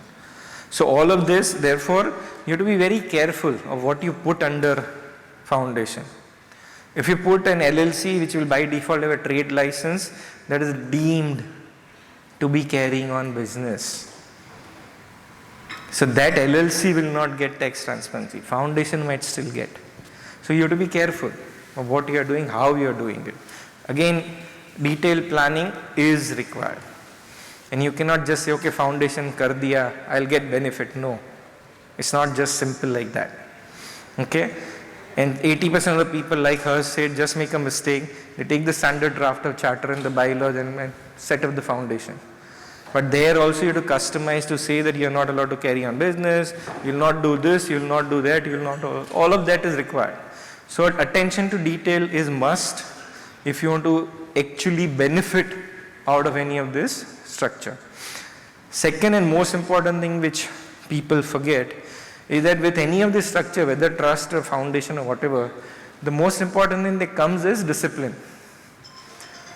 In a company which is owned by you, you can take the money, you can take it back, you can give, you can do something today, you can get it done something tomorrow, no problem, no restriction. It's a company owned by you.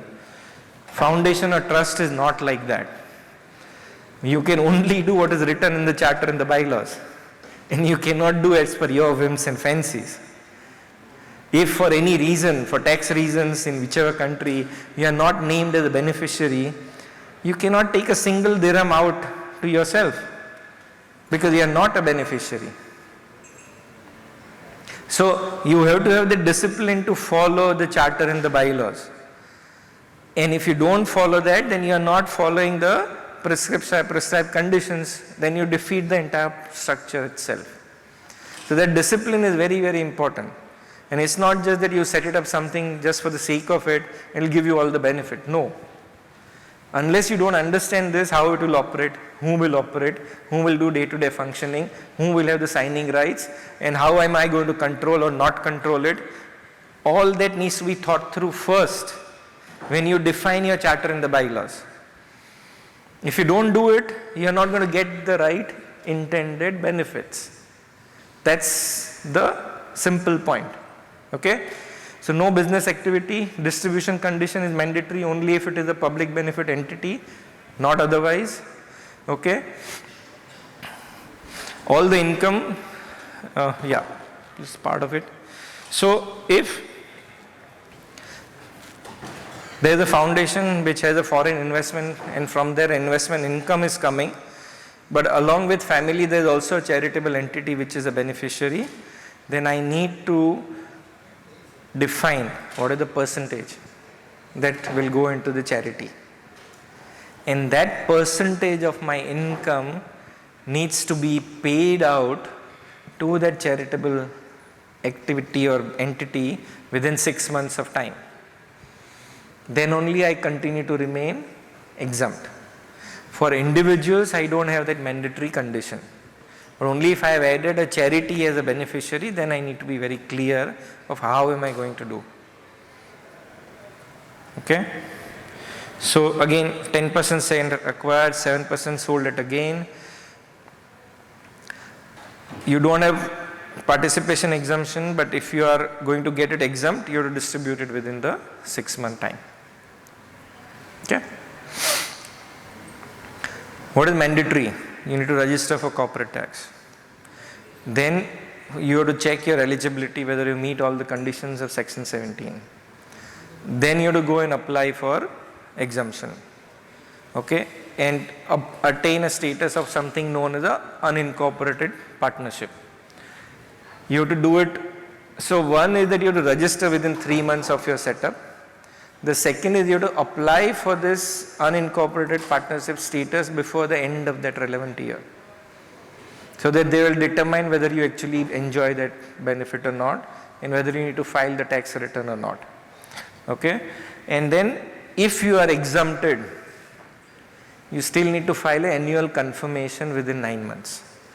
So coinciding with your return filing deadline for everybody else, you also have to file an annual confirmation outlining what is the nature of income you received and whether it is in line with what you had declared when you went for an exemption.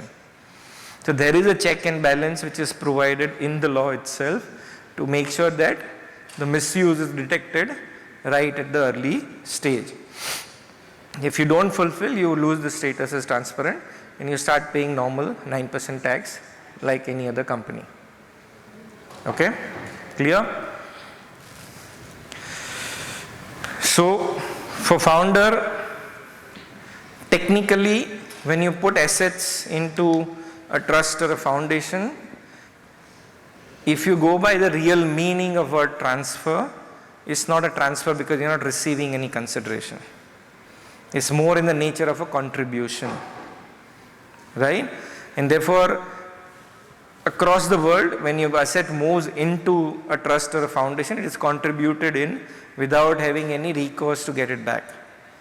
Anyway, in UAE, the founder and beneficiary both are individuals, so they are anyway outside the purview of taxation. But technically, it should not be a transfer. Even if you regard it as a transfer, there is no capital gain for individual. So it's not a problem. You can transfer it easily. More importantly, if you are transferring real estate, the land department will still charge the transfer duty. If you establish that the beneficiaries are all only the first family, then they'll charge the concessional rate of gift, 0.125%. If they are not first family, and if it is cousins, second, third, fourth leg, they'll still charge you 4%. So please be sure who are the beneficiary, what are the entitlement, and therefore it will determine what the cost of moving the assets into the structure will be. But it's a process. So please remember two things. One, you may not actually physically transfer assets into foundation, but you only transfer the shareholding of a company which is owning the asset. You will still trigger the transfer taxes. That also you need to remember and comply with it, because otherwise land department will anyway collect it when you actually transfer the assets, because they'll keep checking the UBO, right? And for beneficiaries, see, the foundation is granted a status of unincorporated partnership. What does it mean?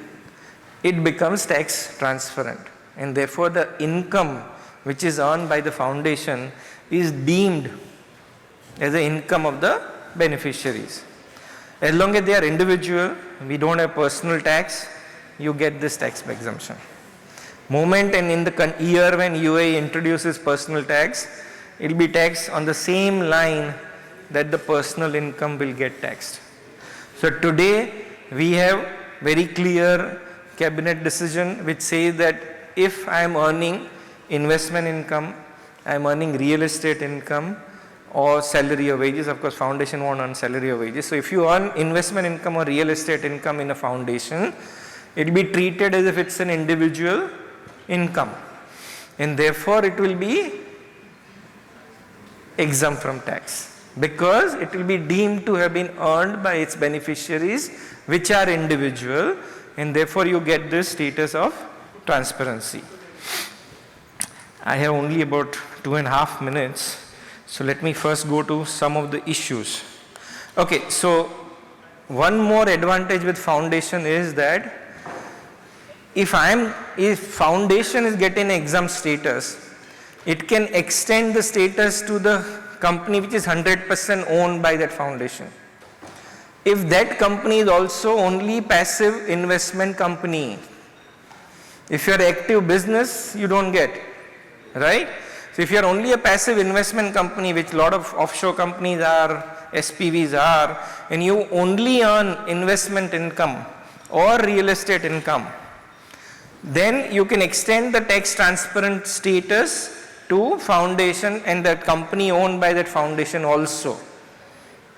Okay, so this is an added provision under UAE corporate tax law which is given, and therefore this has become a very, very useful tool to structure your assets.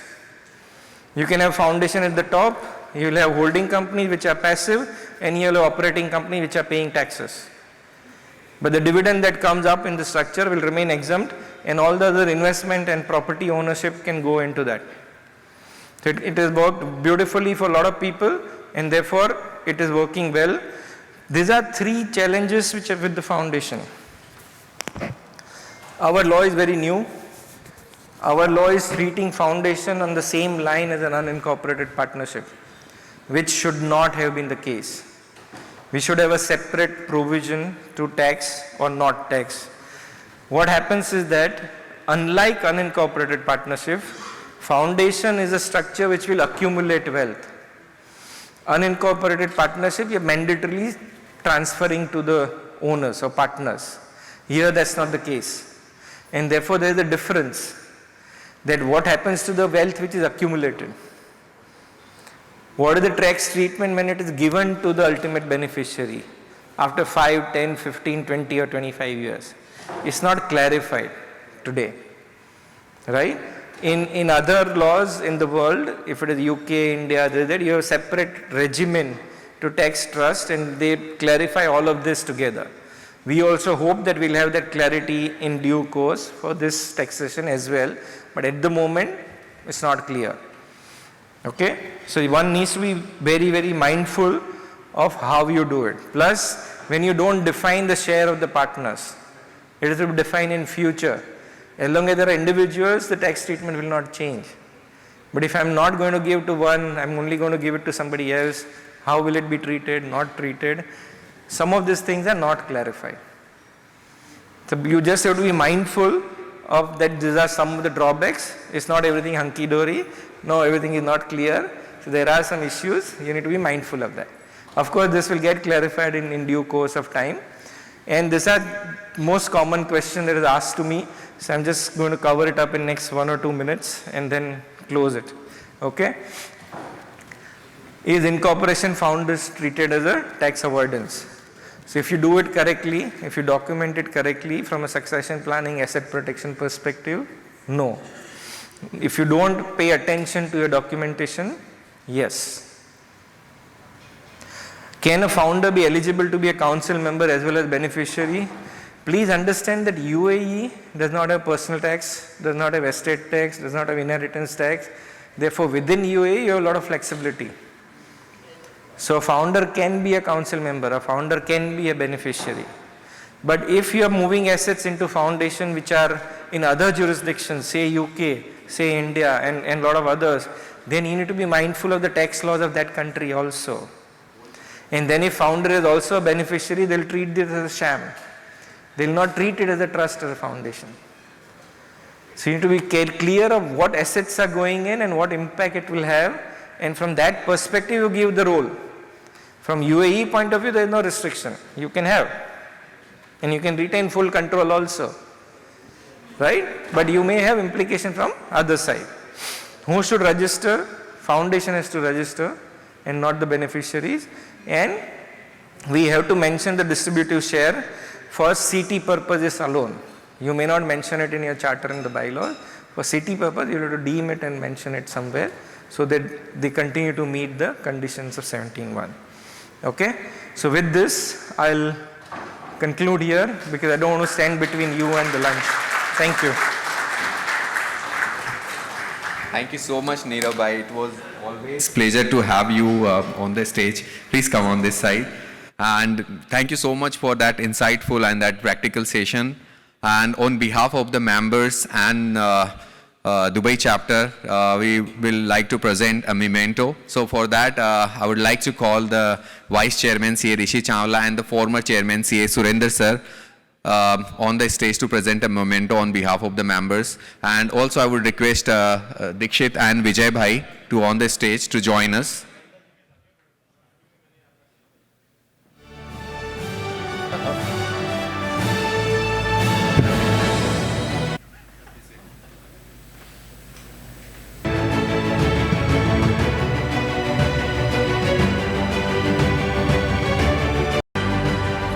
So thank you so much. I think because it's 1:30, so we are just scrapping that the Q&A session.